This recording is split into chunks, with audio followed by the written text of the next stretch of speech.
ഉണർവിൻ ഉണർവിൻ ഞങ്ങൾ വരുന്നു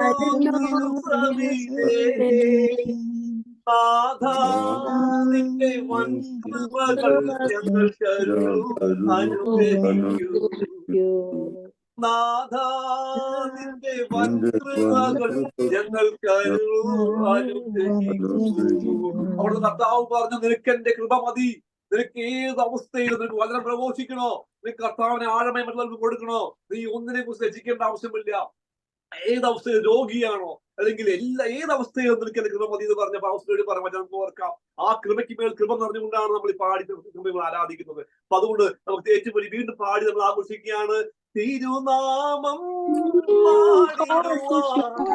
തിരുവചനം ധ്യാനിക്കുവാൻ. എങ്ങനെയാണ് നമ്മൾ വചനം ധ്യാനിക്കേണ്ടത്? കഴിഞ്ഞ ക്ലാസ്സിലൂടെ നമുക്ക് കിട്ടിയ വചനഭാഗം പക്ഷെ മറിയമാവട്ടെ കേൾക്കുന്ന വചനങ്ങൾ ഹൃദയത്തിൽ സംഗ്രഹിച്ചുകൊണ്ട് പാടി അമ്മയെ പോലെ. ശ്രദ്ധിച്ചിട്ടെ, ലൂക്ക 2:19 പറയുന്നു, മറിയമാവട്ടെ കേൾക്കുന്ന വചനങ്ങൾ ഹൃദയത്തിൽ സംഗ്രഹിച്ചുകൊണ്ട് ഗാഢമായി ചിന്തിക്കുമായിരുന്നു. അതെ, ധ്യാനിക്കണം, ചിന്തിക്കണം. ആ വരികൾ പാടുമ്പോൾ അമ്മയോടത്ത് പാടാം. തിരുനാമം പാടിടുവാൻ, തിരുവചനം ധ്യാനിക്കുവാൻ, ഉണർവിൻ ശക്തി അയക്കണമേ ഈ ശിഷ്യരാ നിന്ദാസരേ. ഉണർവിൻ ശക്തി അയക്കണമേ ഈ ശിഷ്യരാ നിന്ദാസരേ. ഉണർവിൻ വരം ലഭിപ്പാൻ ഞങ്ങൾ വരുന്നു തിരുസവിധേ. നാഥാ നിന്റെ വൻകൃപകൾ ഞങ്ങൾക്ക് അനുഗ്രഹിക്കൂ. നാഥാ നിന്റെ വൻകൃപകൾ ഞങ്ങൾക്ക് അനുഗ്രഹിക്കൂ.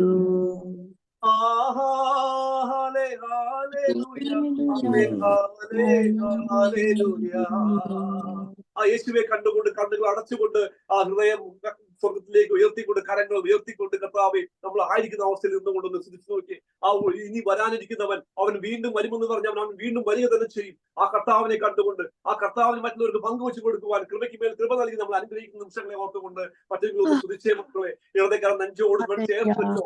വലതേക്കരം നിങ്ങൾ ഉയർത്തിപ്പിടിച്ച് സഭയ്ക്ക് വേണ്ടി, ശേഷന്മാർക്ക് വേണ്ടി, കൂട്ടായ്മയിലുള്ളവർക്ക് വേണ്ടി, ഈ ധ്യാനിക്കുന്നവർക്ക് വേണ്ടി സമർപ്പിച്ച് ഞാൻ ആയിരിക്കുന്നവർക്ക് ഇത് ചെയ്യുവാൻ വേണ്ടി അനുവദിച്ച ഈ സ്ഥാപനം ഞങ്ങൾ സമർപ്പിക്കുന്നത് കർത്താവേ, നിന്റെ കൃപയ്ക്ക് മേൽ കൃപ നൽകി ഞങ്ങളെ അനുഗ്രഹിക്കുന്ന ശ്രദ്ധിക്കുന്നു. Hallelujah hallelujah hallelujah.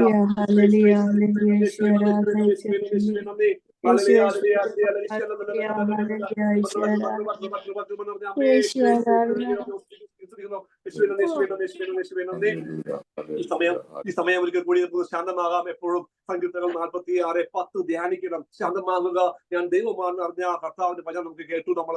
അപ്പൊ അത് 2 കൊരിന്തോസ് 6:3 പറയുന്നു, ഞങ്ങളുടെ ശുശ്രൂഷയിൽ ആരും ഒരു കുറ്റം കാണാതിരിക്കേണ്ടതിന് ഞങ്ങൾ ആർക്കും ഒന്നിനും ഒരു പ്രതിബന്ധമാകുന്നില്ല. അതുകൊണ്ട് ഈ സമയം ആർക്കും പ്രതിബന്ധമാകാതെ കർത്താവിനെ കൊടുക്കുവാൻ വേണ്ടി വിശുദ്ധ നമ്മുടെ ഭവനത്തിലെ മാതാപിതാക്കളോടൊത്ത്, സഹോദരങ്ങളോടൊത്ത്, അല്ലെങ്കിൽ നമ്മുടെ ബന്ധുക്കളോടൊക്കെ ഒത്ത് ആ കർത്താവിനെ കൊടുക്കുവാൻ, സഭയിൽ നിന്ന് കൊടുക്കുവാൻ, ശ്രേഷ്ഠരോടൊത്ത് കൊടുക്കുവാൻ വേണ്ടി കൃപയ്ക്ക് വേണ്ടി കൃപ നിറഞ്ഞ അമ്മയോട് നമുക്ക് പ്രാർത്ഥിക്കാം. നന്മ നിറഞ്ഞ മറിയമേ സ്വസ്തി, കർത്താവ് അങ്ങയുടെ കൂടെ സ്ത്രീകൾ അങ്ങ് അനുഗ്രഹിക്കപ്പെട്ടവളാവുന്നു, അങ്ങയുടെ തീവ്രമായ ഈശോ അങ്ങ് അനുഗ്രഹിക്കപ്പെട്ടവനാവുന്നു.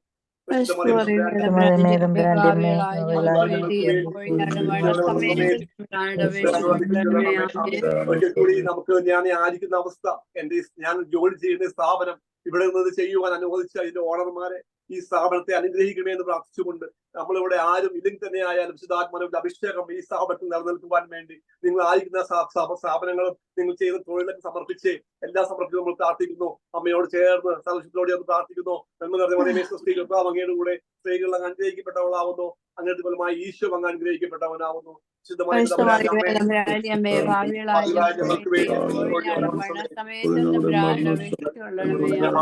ഒരിക്കൽ കൂടി നമുക്ക് ദൈവം നൽകിയ എല്ലാ അനുഗ്രഹങ്ങളെ ഓർക്കുന്നു. ഈ സമയം 2 മിനിറ്റോ 3 മിനിറ്റൊക്കെ ഉണ്ടെങ്കിൽ നിങ്ങൾ സ്വയം എല്ലാവരും ശാന്തമായി ഇരുന്നുകൊണ്ട് കർത്താവിനെ സ്തുതിക്കണം. ക്ലാസ് തുടങ്ങുന്നത് വരെ ഞാൻ 10 മിനിറ്റ് സമയം ഇവിടെ ചോദിച്ചതാണ്. ഈ സമയം നമുക്ക് കർത്താവിനെ കൊടുക്കാൻ പറ്റി. നമ്മുടെ കർത്താവിന്റെ അഭിഷേകം നമ്മളെ കൂട്ടായ്മയിലേക്ക് ഇറങ്ങി വന്നു. നന്ദി പറഞ്ഞ് നമുക്ക് പ്രാർത്ഥിക്കാം. ഒരിക്കൽ കൂടി നന്ദി പറഞ്ഞുകൊണ്ട് കർത്താവിന്റെ കൃപയ്ക്ക് നന്ദി പറഞ്ഞുകൊണ്ട് നമുക്ക് പ്രാർത്ഥിക്കാം. തമ്പുരാനെ, ഞങ്ങളെ ഈ സമയം ഞങ്ങളെ പരിപാലിച്ച് ഈ വചനത്തിന്റെ പ്രഘോഷിക്കുവാൻ ഞങ്ങളെ ശക്തിപ്പെടുത്തുന്ന നിമിഷങ്ങളെ ഓർത്ത് നന്ദി പറഞ്ഞ് ഞങ്ങൾ പ്രാർത്ഥിക്കുന്നു. ഇപ്പോൾ അർപ്പിക്കപ്പെടുന്ന ബലികളോട് ചേർന്ന് ഞങ്ങൾ പ്രാർത്ഥിക്കുന്നു. എല്ലാ കൂട്ടായ്മയോട് ചേർന്ന് ഞങ്ങൾ പ്രാർത്ഥിക്കുന്നു. കൃപയ്ക്ക് മേൽ കൃപ നൽകി ഞങ്ങളെ ഒന്ന് അയക്കണമേ കർത്താവ്. ഇതിന്റെ ശിഷ്യരായി ഈ ലോകം മുഴുവനും പ്രഘോഷിക്കുവാൻ ഇതിന്റെ കൃപയ്ക്ക് മേൽ കൃപ നൽകി ഞാൻ അനുഗ്രഹിക്കുന്നു. നന്ദി പറഞ്ഞ് പ്രാർത്ഥിച്ചുകൊണ്ട് പിതാവിന്റെയും പുത്രന്റെയും ശുദ്ധാത്മാവിന്റെയും എങ്കിലും നമ്മുടെ കർത്താവിനെ പ്രഘോഷിക്കുക എന്നുള്ളതാണ് ജീവിതത്തിൽ. ഇത് കണ്ടോ, ജീസസ് ലീവ്സ് ആമേൻ. ജോലി ചെയ്യുമ്പോഴും ഇത് കാണുമ്പോഴും ഈശോ ജീവിക്കുന്നു എന്ന് പ്രഘോഷിക്കുകയാണ്. ഇതാണ് പ്രഘോഷണം. നമ്മുടെ എല്ലായിടത്തും വേണം. തൊഴിലിലും വേണം, പ്രവൃത്തിയിലും വേണം, എല്ലാ പ്രവൃത്തിയിലും വേണം. ദൈവം എല്ലാവരെയും സമൃദ്ധമായി അനുഗ്രഹിക്കട്ടെ ഞാനും പ്രാർത്ഥിക്കുന്നു. ആമേൻ. വളരെയധികം അഭിഷേകത്തോടെ നമ്മളെ പ്രൈസ് ആൻഡ് വർഷിപ്പിലൂടെ നയിച്ച ഒലിൻ ചേട്ടന് ഏറ്റവും സ്നേഹപൂർവ്വം നന്ദി പറയുന്നു. പ്രിയപ്പെട്ടവരെ, ഇന്നത്തെ ഷൂട്ട് ക്ലാസ്സിലേക്ക് എല്ലാവരെയും സ്നേഹത്തോടെ സ്വാഗതം ചെയ്യുന്നു. ഇന്നത്തെ നമ്മുടെ വിഷയം സുവിശേഷ പ്രഘോഷണം എന്നുള്ളതാണ്. ഇന്ന് നമുക്ക് ക്ലാസ് നയിക്കുന്നത് ഫ്രാൻസിസ് ചേട്ടനും ജോഷി അച്ഛനുമാണ്. ക്ലാസ്സിന് മുൻപായി ടെസ്റ്റിമണിക്കായി ഷൈനി ആന്റിയെ സ്നേഹത്തോടെ ക്ഷണിക്കുന്നു. Praise Lord. കേൾക്കാമോ? അല്ല, എന്റെ ജീവിതത്തിൽ എനിക്ക് അറിഞ്ഞൂടാ, ഞാൻ കഴിഞ്ഞ പ്രാവശ്യം എന്ത് ടെസ്റ്റ് മണിയാണ് പറഞ്ഞതെന്ന് എനിക്കറിയില്ല. പക്ഷെ എന്റെ ജീവിതത്തിൽ എപ്പോഴും ഞാൻ പറയാം, എനിക്ക് ഒരു അനുഭവം ഉള്ളത് ഈശോ എപ്പോഴും കൂടെ ഉണ്ട് എന്നുള്ള ഒരു ഫീലിങ്, അല്ലെങ്കിൽ എപ്പോഴും ഈശോ എന്നെ കൊണ്ട് നടക്കണം എന്നുള്ള ഒരു ഫീലിംഗ് എനിക്ക് കിട്ടാറുണ്ട്. അല്ലെങ്കിൽ അങ്ങനെ ഒരു അനുഭവം ഓരോ സമയത്തും. ജീവിതത്തിൽ അങ്ങനെ നല്ല അനുഭവങ്ങളൊന്നും ആയിട്ടൊന്നും അല്ല, എങ്കിൽ പോലും ബുദ്ധിമുട്ടുള്ള സമയങ്ങളിലാണെങ്കിൽ പോലും അത് ഈശോയാണ് നമ്മളെ കൊണ്ട് നടക്കുന്നത്. അല്ലെങ്കിൽ ഈശോ നമുക്ക് ആ സമയത്തിന് വേണ്ട കാര്യങ്ങളാണ് നമുക്ക് തരുന്നതെന്നുള്ള ഒരു ചിന്ത, അല്ലെങ്കിൽ അങ്ങനെ ഒരു മനസ്സിൽ ഒരു അനുഭവം നമുക്ക് അങ്ങനെ തരുന്നുണ്ട്. അതുകൊണ്ട് ജീവിതത്തിൽ മുന്നോട്ട് പോകാനായിട്ട് ഒരു ഒരു ഒരു എന്താണ് പറയാ മലയാളത്തില്, ഒരു കോൺഫിഡൻസ് നമുക്ക്, അല്ലെങ്കിൽ എനിക്ക് അങ്ങനെ കിട്ടാറുണ്ട്. അപ്പൊ അത് എന്റെ ജീവിതത്തിൽ എല്ലാ ദിവസവും തന്നെയെന്ന് ഞാൻ പറയാം, അതിങ്ങനെ അനുഭവിക്കുന്ന ഒരു വ്യക്തിയാണ് ഞാന്. വീണ്ടും പറയുവാണ്, അങ്ങനെ വലിയ എപ്പോഴും സന്തോഷ അനുഭവങ്ങളൊന്നും ആയിട്ടല്ല, ദുഃഖത്തിന്റെ അനുഭവങ്ങളാണെങ്കിൽ പോലും അവിടെയും ദൈവം കൈപിടിച്ച് നടത്തുന്നുണ്ട്, അല്ലെ ഈശോ കൂടെ ഉണ്ടോ എന്നുള്ള ആ ഒരു കോൺഫിഡൻസ് എനിക്ക് കിട്ടാറുണ്ട്. ഇപ്പം ജോലിയിലൊക്കെ ആണെങ്കിലും ഒത്തിരി ബുദ്ധിമുട്ടുകളും കാര്യങ്ങളും ഒക്കെ വരാറുണ്ട്. ഇന്നും ജോലിയിൽ ഭയങ്കര ബുദ്ധിമുട്ടും പ്രശ്നങ്ങളും ഒക്കെ ആയിരുന്നു. എങ്കിലും അവിടെയെല്ലാം ഇതിനെല്ലാം ഒരു കാരണമുണ്ട്, അല്ലെങ്കിൽ ഈശോയ്ക്ക് ഇതിൽ നിന്നും നന്മ വരുത്താൻ പറ്റും എന്നുള്ള ആ ഒരു കോൺഫിഡൻസ് എപ്പോഴും എന്നെ മുന്നോട്ട് നയിച്ചുകൊണ്ടാണ് ഇരിക്കുന്നത്.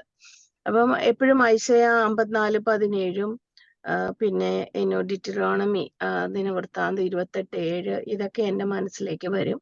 അതായത് നമുക്കെതിരെ വെച്ചിരിക്കുന്ന ഒരു ആയുധവും ഫലമാവില്ല എന്നുള്ള ആ ഒരു പൂർണ്ണ വിശ്വാസം. നമ്മൾ ദൈവത്തിന്റെ കാര്യങ്ങളാണ് ചെയ്യണത്, അല്ലെങ്കിൽ ദൈവം പറഞ്ഞിരിക്കുന്ന വഴിയിലൂടെയാണ് നമ്മൾ നടക്കണതെന്നുണ്ടെങ്കിൽ, ദൈവത്തിന്റെ കൽപ്പനകൾ അനുസരിച്ചിട്ടാണ് നമ്മൾ നടക്കണമെന്നുണ്ടെങ്കിൽ, അത് ദൈവം നമുക്ക് യാതൊരു പോറലും പറ്റിക്കാതെ നമ്മളെ കൊണ്ട് നടക്കുന്നുള്ളത് എൻ്റെ ജീവിതത്തിൽ ഒത്തിരി അനുഭവമായിട്ടുള്ള ഒരു വ്യക്തിയാണ്. പിന്നെ പല പല അപകടങ്ങളിൽ നിന്നും ഈശോ എന്നെ ഒത്തിരി രക്ഷിച്ചിട്ടുണ്ട്. പിന്നെ ജോലി കാര്യങ്ങളിൽ വെച്ചു കഴിഞ്ഞാല് ചിലപ്പോൾ നമ്മൾ പ്രൊമോഷനും കാര്യങ്ങളും ഒക്കെ അന്വേഷിക്കും, അല്ലെ ആഗ്രഹിക്കും, പക്ഷെ അത് കിട്ടില്ല. കിട്ടാതെ വന്നു കഴിയുമ്പോൾ എനിക്ക് ബുദ്ധിമുട്ടും വിഷമങ്ങളൊക്കെ ഉണ്ടെങ്കിലും കുറച്ച് കഴിയുമ്പോഴത്തേക്കും മനസ്സിലാകും ആ പ്രൊമോഷൻ കിട്ടാതിരുന്നതായിരുന്നു ഏറ്റവും നല്ലതെന്ന്. അപ്പൊ അങ്ങനെ കുറച്ച് സമയം എടുത്തിട്ടാണെങ്കിലും ചിലപ്പം അതിന്റെ നന്മ, ദൈവം നമ്മളെ നടത്തുന്നതിന്റെ ആ ഒരു നന്മ കാണാനായിട്ട് പറ്റിയിട്ടുണ്ട് എൻ്റെ ജീവിതത്തിൽ. പിന്നത്തെ ഒരു കാര്യം, ഇങ്ങനെ ജീവിതത്തിലെ ബുദ്ധിമുട്ടിലൂടെയൊക്കെ കടന്നു പോകുമ്പം എപ്പോഴും സംഭവിക്കുന്ന ഒരു കാര്യം, ഈശോ എൻ്റെ മുന്നില് അങ്ങനെ വേദന അനുഭവിക്കുന്ന ആരെയെങ്കിലും ഒക്കെ ഒരിക്കലും കൊണ്ടുതരും. അപ്പം ഞാൻ വേദന അനുഭവിച്ചിരിക്കുന്നത് കൊണ്ട് എനിക്ക് അവരോട് കൂടുതൽ എംപതൈസ് ചെയ്തുകൊണ്ട് അവരെ കൂടുതൽ ഈശോയുടെ കാര്യങ്ങൾ പറഞ്ഞ് ഇതിനൊരു അർത്ഥമുണ്ടെന്ന് അവർക്കത് പറഞ്ഞു കൊടുക്കാനായിട്ടും എനിക്ക് ഇടവന്നിട്ടുണ്ട്. അപ്പം ഒരു നല്ല കാര്യമായിട്ട് ദൈവം എന്നെ നമ്മുടെ വചന പ്രഘോഷണത്തിനോ അല്ലെങ്കിൽ ദൈവത്തിന്റെ രാജ്യത്തിന് വേണ്ടി വേല ചെയ്യാനും ഒക്കെ ആയിട്ട് ഒരു രീതിയിൽ ഉപയോഗിക്കുന്നു എന്നുള്ള ഒരു ചിന്തയിലേക്ക് എന്നെ അത് നയിക്കാറുണ്ട്. അപ്പം ഒത്തിരി അങ്ങോട്ട് ഡിപ്രസ്ഡ് ആയിട്ടോ അല്ലെ വിഷമിച്ചിട്ടോ അങ്ങനെ പോവാതെ കണ്ട് ബുദ്ധിമുട്ടുകളൊക്കെ വരുമ്പോഴാണെങ്കിൽ പോലും അതിനെ ജയിക്കാനായിട്ട് അല്ലെങ്കിൽ അതിനെ ഓവർകം ചെയ്യാനായിട്ട് എനിക്ക് ദൈവം എന്നെ ഒത്തിരി സഹായിച്ചിട്ടുണ്ട്. ദൈവം എന്നെ എപ്പോഴും അങ്ങനെ ഒത്തിരി കൈ പിടിച്ചാണ് കൊണ്ടുപോകുന്നത്. അങ്ങനെ ഉള്ള കുറെ കാര്യങ്ങള് എൻ്റെ ജീവിതത്തില് സംഭവിക്കുന്നുണ്ട്, സംഭവിച്ചുകൊണ്ടേയിരിക്കുന്നു. പിന്നെ ചില കാര്യങ്ങളൊക്കെ ചിലപ്പോഴൊക്കെ എനിക്ക് ഇപ്പം രാവിലെ എഴുന്നേറ്റ് പ്രാർത്ഥിക്കണം അങ്ങനെയൊക്കെ ചില ആഗ്രഹങ്ങളൊക്കെ ഉണ്ടെങ്കിൽ ചിലപ്പോൾ ഒന്നും നടക്കാറില്ല. എങ്കിലും ഈശോ ഈ അടുത്ത കാലത്തായിട്ട് ഈശോ എന്നെ എന്നും കാലത്ത് എഴുന്നേൽപ്പിക്കുകയോ മടിയൊക്കെ ഉണ്ടെങ്കിലും എങ്ങനെയെങ്കിലുമൊക്കെ എന്നെ ഉണർത്തും. അപ്പം പ്രാർത്ഥിക്കാനായിട്ടൊക്കെയുള്ള അങ്ങനെ അപ്പൊ ആ ഈശോയുടെ സ്നേഹം ഞാൻ അങ്ങനെ അനുഭവിക്കുന്നുണ്ട്. പിന്നെ സത്യം പറഞ്ഞാൽ ഇപ്പൊ ഈ ഷൂബ് ക്ലാസ് അല്ലെങ്കിൽ ഇതിലേക്ക് ഞാൻ വന്നത് തന്നെ എനിക്ക് പോലും അറിയില്ല ഞാൻ എങ്ങനെ ഇതിനകത്ത് വന്നു പെട്ടൂന്ന്. അപ്പം അത് ഒരു ദൈവത്തിന്റെ ഒരു കരുതലാണെന്നാണ് ഞാൻ അതിനെ കാണുന്നത്. കാരണം ഇതിലൂടെ ഒത്തിരി കാര്യങ്ങൾ പഠിക്കാനും അറിയാനും അത് മറ്റുള്ളവർക്ക് പറഞ്ഞു കൊടുക്കാനും ഒക്കെയുള്ള ഒരു സാഹചര്യം ഉണ്ടായി. അപ്പം അതും ദൈവത്തിന്റെ കരുണയാണ്, ദൈവത്തിന്റെ കാരുണ്യമാണ്. അത് ഞാൻ എന്നും അനുഭവിച്ചുകൊണ്ടിരിക്കുന്നു. അപ്പൊ ആ ഒരു കാര്യം എനിക്ക് നിങ്ങളെല്ലാരോടും ഒന്ന് പറയണം. അതാണ് എൻ്റെ ടെസ്റ്റിമണി. ഈശോ വഴി നടത്തുന്ന കർത്താവിന്റെ ആ ഒരു കരം പിടിച്ച് നടത്തുന്ന അനുഭവത്തെ കുറിച്ച് വളരെ ബ്യൂട്ടിഫുൾ ആയിട്ടാണ് ആന്റി ഷെയർ ചെയ്തത്. Thank you so much. അടുത്തതായിട്ട് സുവിശേഷ പ്രഘോഷണം എന്നുള്ള ക്ലാസ് നയിക്കുന്നതിനായിട്ട് ഫ്രാൻസിസ് ചേട്ടനെ സ്നേഹപൂർവ്വം ക്ഷണിക്കുന്നു. സഹോദരങ്ങളെ, കഴിഞ്ഞ ആഴ്ചകളിലൂടെ നമ്മൾ വിശ്വാസ മാനസാന്തര പ്രത്യുത്തരങ്ങളെ കുറിച്ച് പഠിക്കുകയായിരുന്നു. വിശ്വാസ മാനസാന്തര പ്രത്യുത്തരത്തിന്റെ ഒരു അനന്തര ഫലമായിട്ട് നമ്മൾ കൂട്ടായ്മയിലേക്കും ആ കൂട്ടായ്മയിലെ ജീവിതം നമ്മളെ സുവിശേഷ പ്രഘോഷണത്തിലേക്ക് നയിക്കും എന്ന് നാം കണ്ടു. സഭയുടെ ഏറ്റവും പ്രഥമവും പ്രധാനവുമായ ദൗത്യമാണ് സുവിശേഷ പ്രഘോഷണം എന്നുള്ളത്. സഭ എന്ന് പറയുമ്പോൾ നാം അത് ഏതാനും വൈദികരോ സന്യാസരോ ചേർന്നതാണ് എന്ന് വിചാരിക്കരുത് ഒരിക്കലും. സഭ എന്ന് പറയുന്നത് നാം ഓരോരുത്തരുമാണ്. മാമോദീസായിലൂടെ കത്തോലിക്ക വിശ്വാസത്തിലേക്ക് കടന്നു വന്ന ഓരോ വ്യക്തികളും ചേർന്നതാണ് സഭ എന്ന് പറയുന്നത്. അപ്പോൾ ആ ഓരോ വ്യക്തിയുടെയും പ്രഥമവും പ്രധാനവുമായ ദൗത്യം സുവിശേഷ പ്രഘോഷണം എന്നുള്ളതാണ്. യോഹന്നാന്റെ സുവിശേഷത്തില് 7-ാം അധ്യായം 38-ാമത്തെ തിരുവചനത്തിൽ നാം കാണുന്നുണ്ട്, എന്നിൽ വിശ്വസിക്കുന്നവന്റെ ഹൃദയത്തിൽ നിന്ന് വിശുദ്ധ ലിഖിതം പ്രസ്താവിക്കുന്നത് പോലെ ജീവജലത്തിന്റെ അരുവികൾ ഒഴുകുമെന്ന്.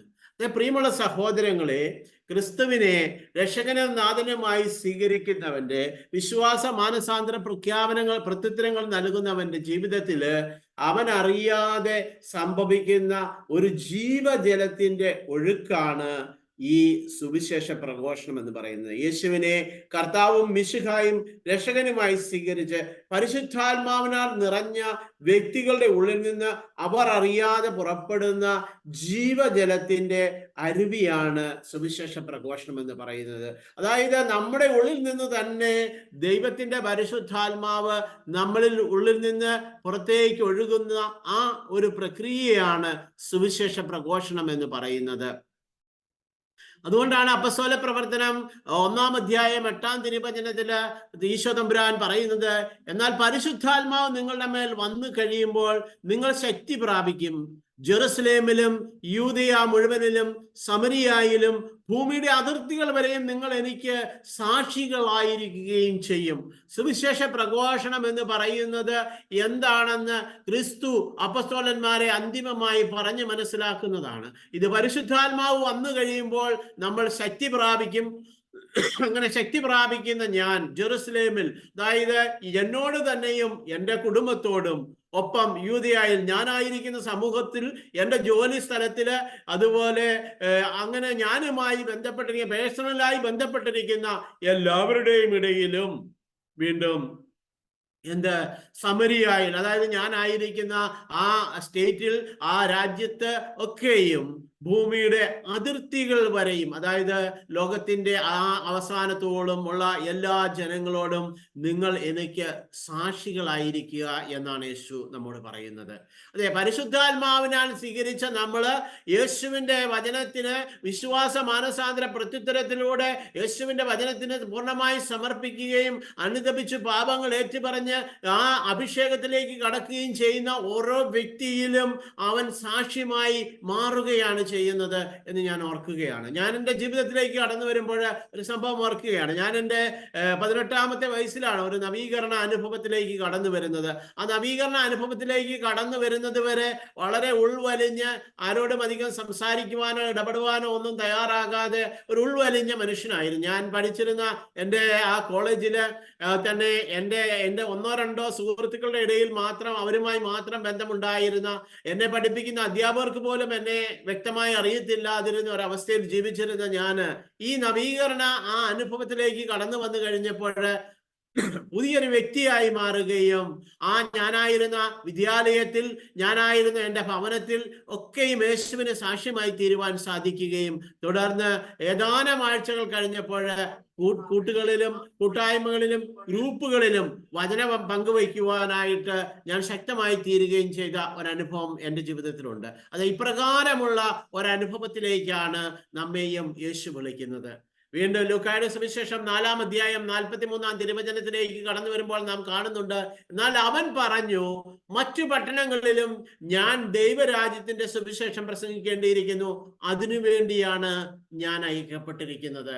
യേശു തങ്ങളുടെ അടുത്ത് നിന്ന് അവിടെ തന്നെ നിൽക്കുവാനായി നിർബന്ധിക്കുന്ന യേശുവിനോട് ആ ജനത്തോട് യേശു പറയുകയാണ്, ഞാൻ മറ്റു പട്ടണങ്ങളിൽ രാജ്യത്തിന്റെ സുവിശേഷം, എന്ത് രാജ്യത്തിന്റെ? ദൈവരാജ്യത്തിന്റെ സുവിശേഷം പ്രസംഗിക്കേണ്ടിയിരിക്കുന്നു, അതിനുവേണ്ടിയാണ് ഞാൻ അയക്കപ്പെട്ടത്. ത്രിത്വത്തിൽ നിന്ന് അയക്കപ്പെട്ടവനായ ക്രിസ്തു പിതാവിന്റെ ഹിതം എന്തെന്ന് അറിഞ്ഞ് ആ പിതാവിന്റെ ഹിതം നിറവേറ്റുന്ന ഒരു ജീവിതമാണ്, ഒരു ജീവിത ശൈലിയാണ്, പ്രസംഗ ശൈലിയാണ് അവിടെ ഉപയോഗിക്കുന്നതായിട്ട് നമുക്ക് കാണാൻ സാധിക്കും. യേശുവിന്റെ ഓരോ പ്രവർത്തികളും, അത്ഭുതങ്ങളും അടയാളങ്ങളും രോഗശാന്തികളും പ്രസംഗങ്ങളും എല്ലാം സുവിശേഷമായിരുന്നു. അവിടെ എല്ലാം പിതാവിന്റെ ഹിതം നിറവേറ്റിക്കൊണ്ട് സുവിശേഷം പ്രസംഗിക്കുകയായിരുന്നു, അല്ലെങ്കിൽ ദൈവരാജ്യത്തെ കുറിച്ച് ആ ജനത്തോട് പങ്കുവെച്ചു കൊടുക്കുകയായിരുന്നു ചെയ്തത്. പ്രിയമുള്ളവരെ, ഇത് തന്നെയാണ് നമ്മുടെയും ഉത്തരവാദിത്വം എന്ന് പറയുന്നത്. നാം ആയിരിക്കുന്ന സാഹചര്യത്തിൽ നമ്മുടെ ഓരോ പ്രവർത്തികളും സുവിശേഷമായി മാറണം. എൻ്റെ വാക്ക്, എൻ്റെ നോട്ടം, എൻ്റെ പുഞ്ചിരി, എൻ്റെ സംസാരം, ഇതെല്ലാം ഒരു സുവിശേഷമായി മാറേണ്ടതാണ്. അല്ലാതെ ഒരു സ്റ്റേജിൽ കയറി നിന്ന്, അല്ലെങ്കിൽ മറ്റൊരു പ്രഘോഷണ വേദിയിൽ നിന്നുകൊണ്ട് മാത്രം പ്രസംഗിക്കാനുള്ളതല്ല സുവിശേഷം എന്ന് പറയുന്നത്. സുവിശേഷം ജീവിക്കുവാനുള്ളതാണ്. ആ ജീവിതത്തിൽ നിന്ന്, നമ്മൾ ആ ജീവിത ശൈലിയിൽ നിന്നാണ് മറ്റുള്ളവർ യേശുവിനെ കണ്ടെത്തേണ്ടതായിരിക്കുന്നത്. എൻ്റെ ജീവിതം കൊണ്ട് എത്ര പേർ ക്രിസ്തുവിനെ കണ്ടിട്ടുണ്ട് എന്ന് നാം ഒന്ന് ചിന്തിക്കേണ്ടതാണ്. അനേക വർഷങ്ങളായി നമ്മൾ ഓരോരുത്തരും ക്രൈസ്തവരായി ജീവിക്കുന്നുണ്ട്. എങ്കിലും നമ്മുടെ ഈ ജീവിതം കണ്ടിട്ട് ക്രിസ്തുവിനെ കാണുവാനായിട്ട് എത്ര പേർക്ക് സാധിച്ചിട്ടുണ്ട് എന്നുള്ളത് ഒരു വളരെ പ്രധാനപ്പെട്ട കാര്യമാണ്. എൻ്റെ സംസാരം, എൻ്റെ പെരുമാറ്റം, എൻ്റെ വിനയം, എൻ്റെ കരുണ, ഇവയൊക്കെയും മറ്റുള്ളവരെ സുവിശേഷത്തിലേക്ക് ആകർഷിക്കുന്നതും അവരെ അതിനെ പ്രേരിപ്പിക്കുന്നതുമായി തീരണം എന്നുള്ളതാണ് നാം കാണേണ്ടത്. മത്തായിയുടെ സുവിശേഷത്തില് 28-ാം അധ്യായത്തിൽ 18-19 വചനങ്ങളിലൂടെ കടന്നു പോകുമ്പോൾ നാം കാണുന്നുണ്ട്, യേശു അവരെ സമീപിച്ച് അരുളി ചെയ്തു, സ്വർഗത്തിലും ഭൂമിയിലുമുള്ള എല്ലാ അധികാരവും എനിക്ക് നൽകപ്പെട്ടിരിക്കുന്നു, ആകയാൽ നിങ്ങൾ പോയി എല്ലാ ജനതകളെയും ശിഷ്യപ്പെടുത്തുവാൻ. അതെ, യേശു നമ്മളെ വെറുതെ അല്ല വിടുന്നത്. സ്വർഗത്തിന്റെയും ഭൂമിയുടെയും മേലുള്ള എല്ലാ അധികാരവും ലഭിച്ചവനായ, അതോറിറ്റി ഉള്ളവനായവനാണ് നമ്മെ അയച്ചിരിക്കുന്നത്. ഈ ബോധ്യം നമുക്കുണ്ടാകണം. എന്നെ ആരയച്ചു എന്ന ബോധ്യം ഉണ്ടെങ്കിൽ മാത്രമേ എനിക്ക് യഥാർത്ഥമായി ആ അയച്ചവന്റെ ഉദ്ദേശം, ലക്ഷ്യം നടപ്പിലാക്കുവാൻ സാധിക്കുകയുള്ളൂ.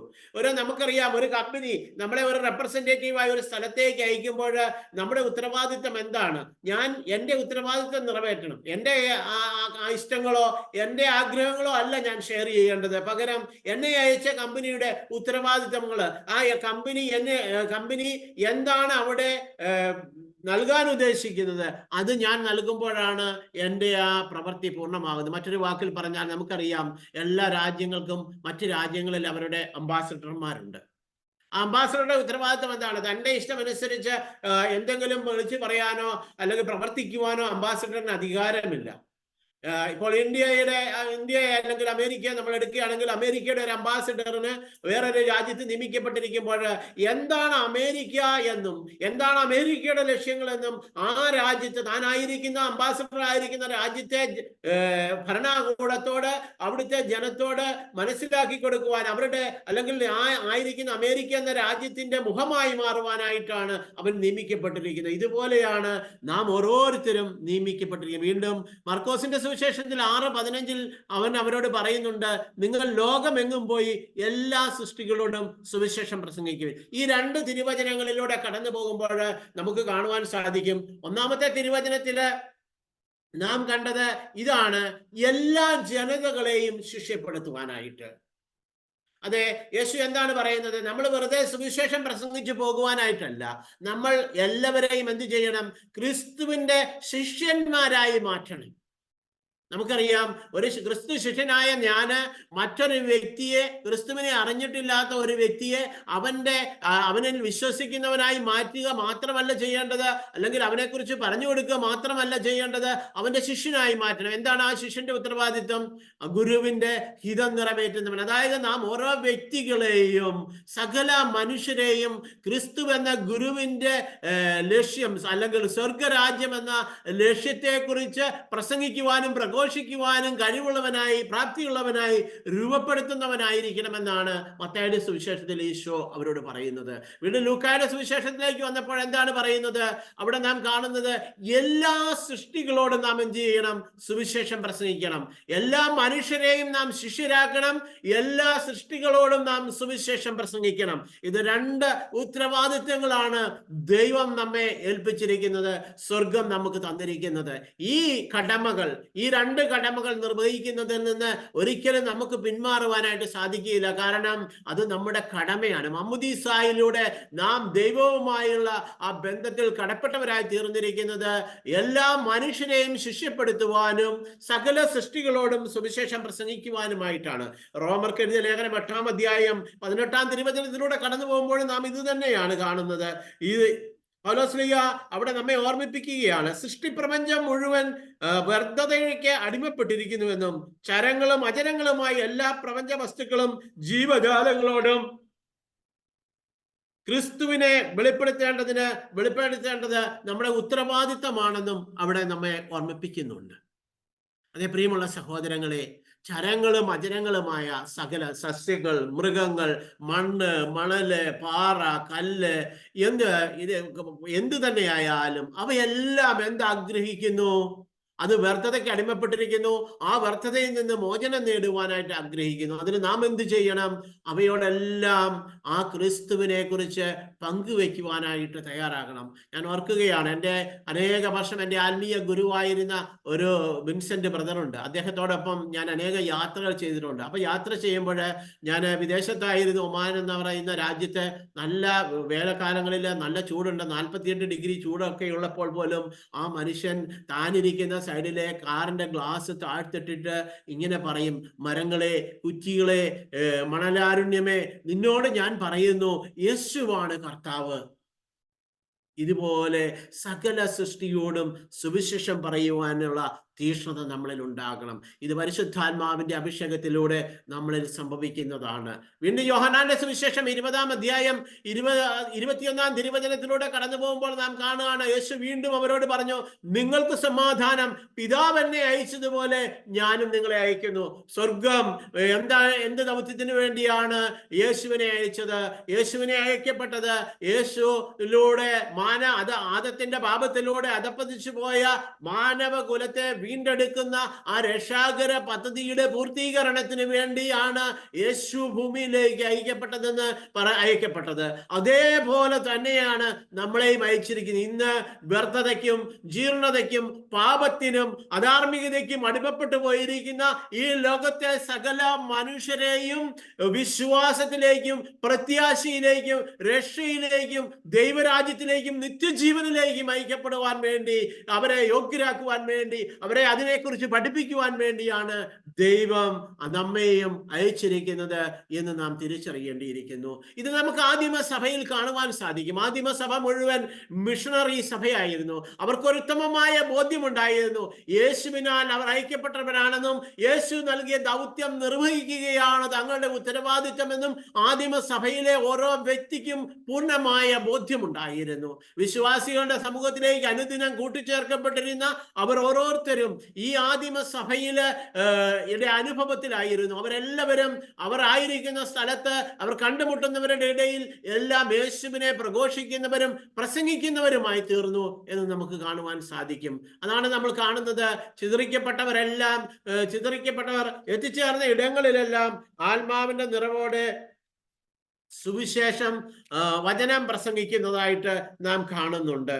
ഇത് പ്രിയമുള്ള സഹോദരങ്ങളെ, അന്ത്യോക്യയിലെ ജെറുസലേമിലെ മതപീഡനം ഉണ്ടായപ്പോൾ പല സ്ഥലങ്ങളിലേക്ക് ചിതറിയോടിയ ആ ആദിമ ക്രൈസ്തവ സമൂഹം എന്താണ് ചെയ്യുന്നത്?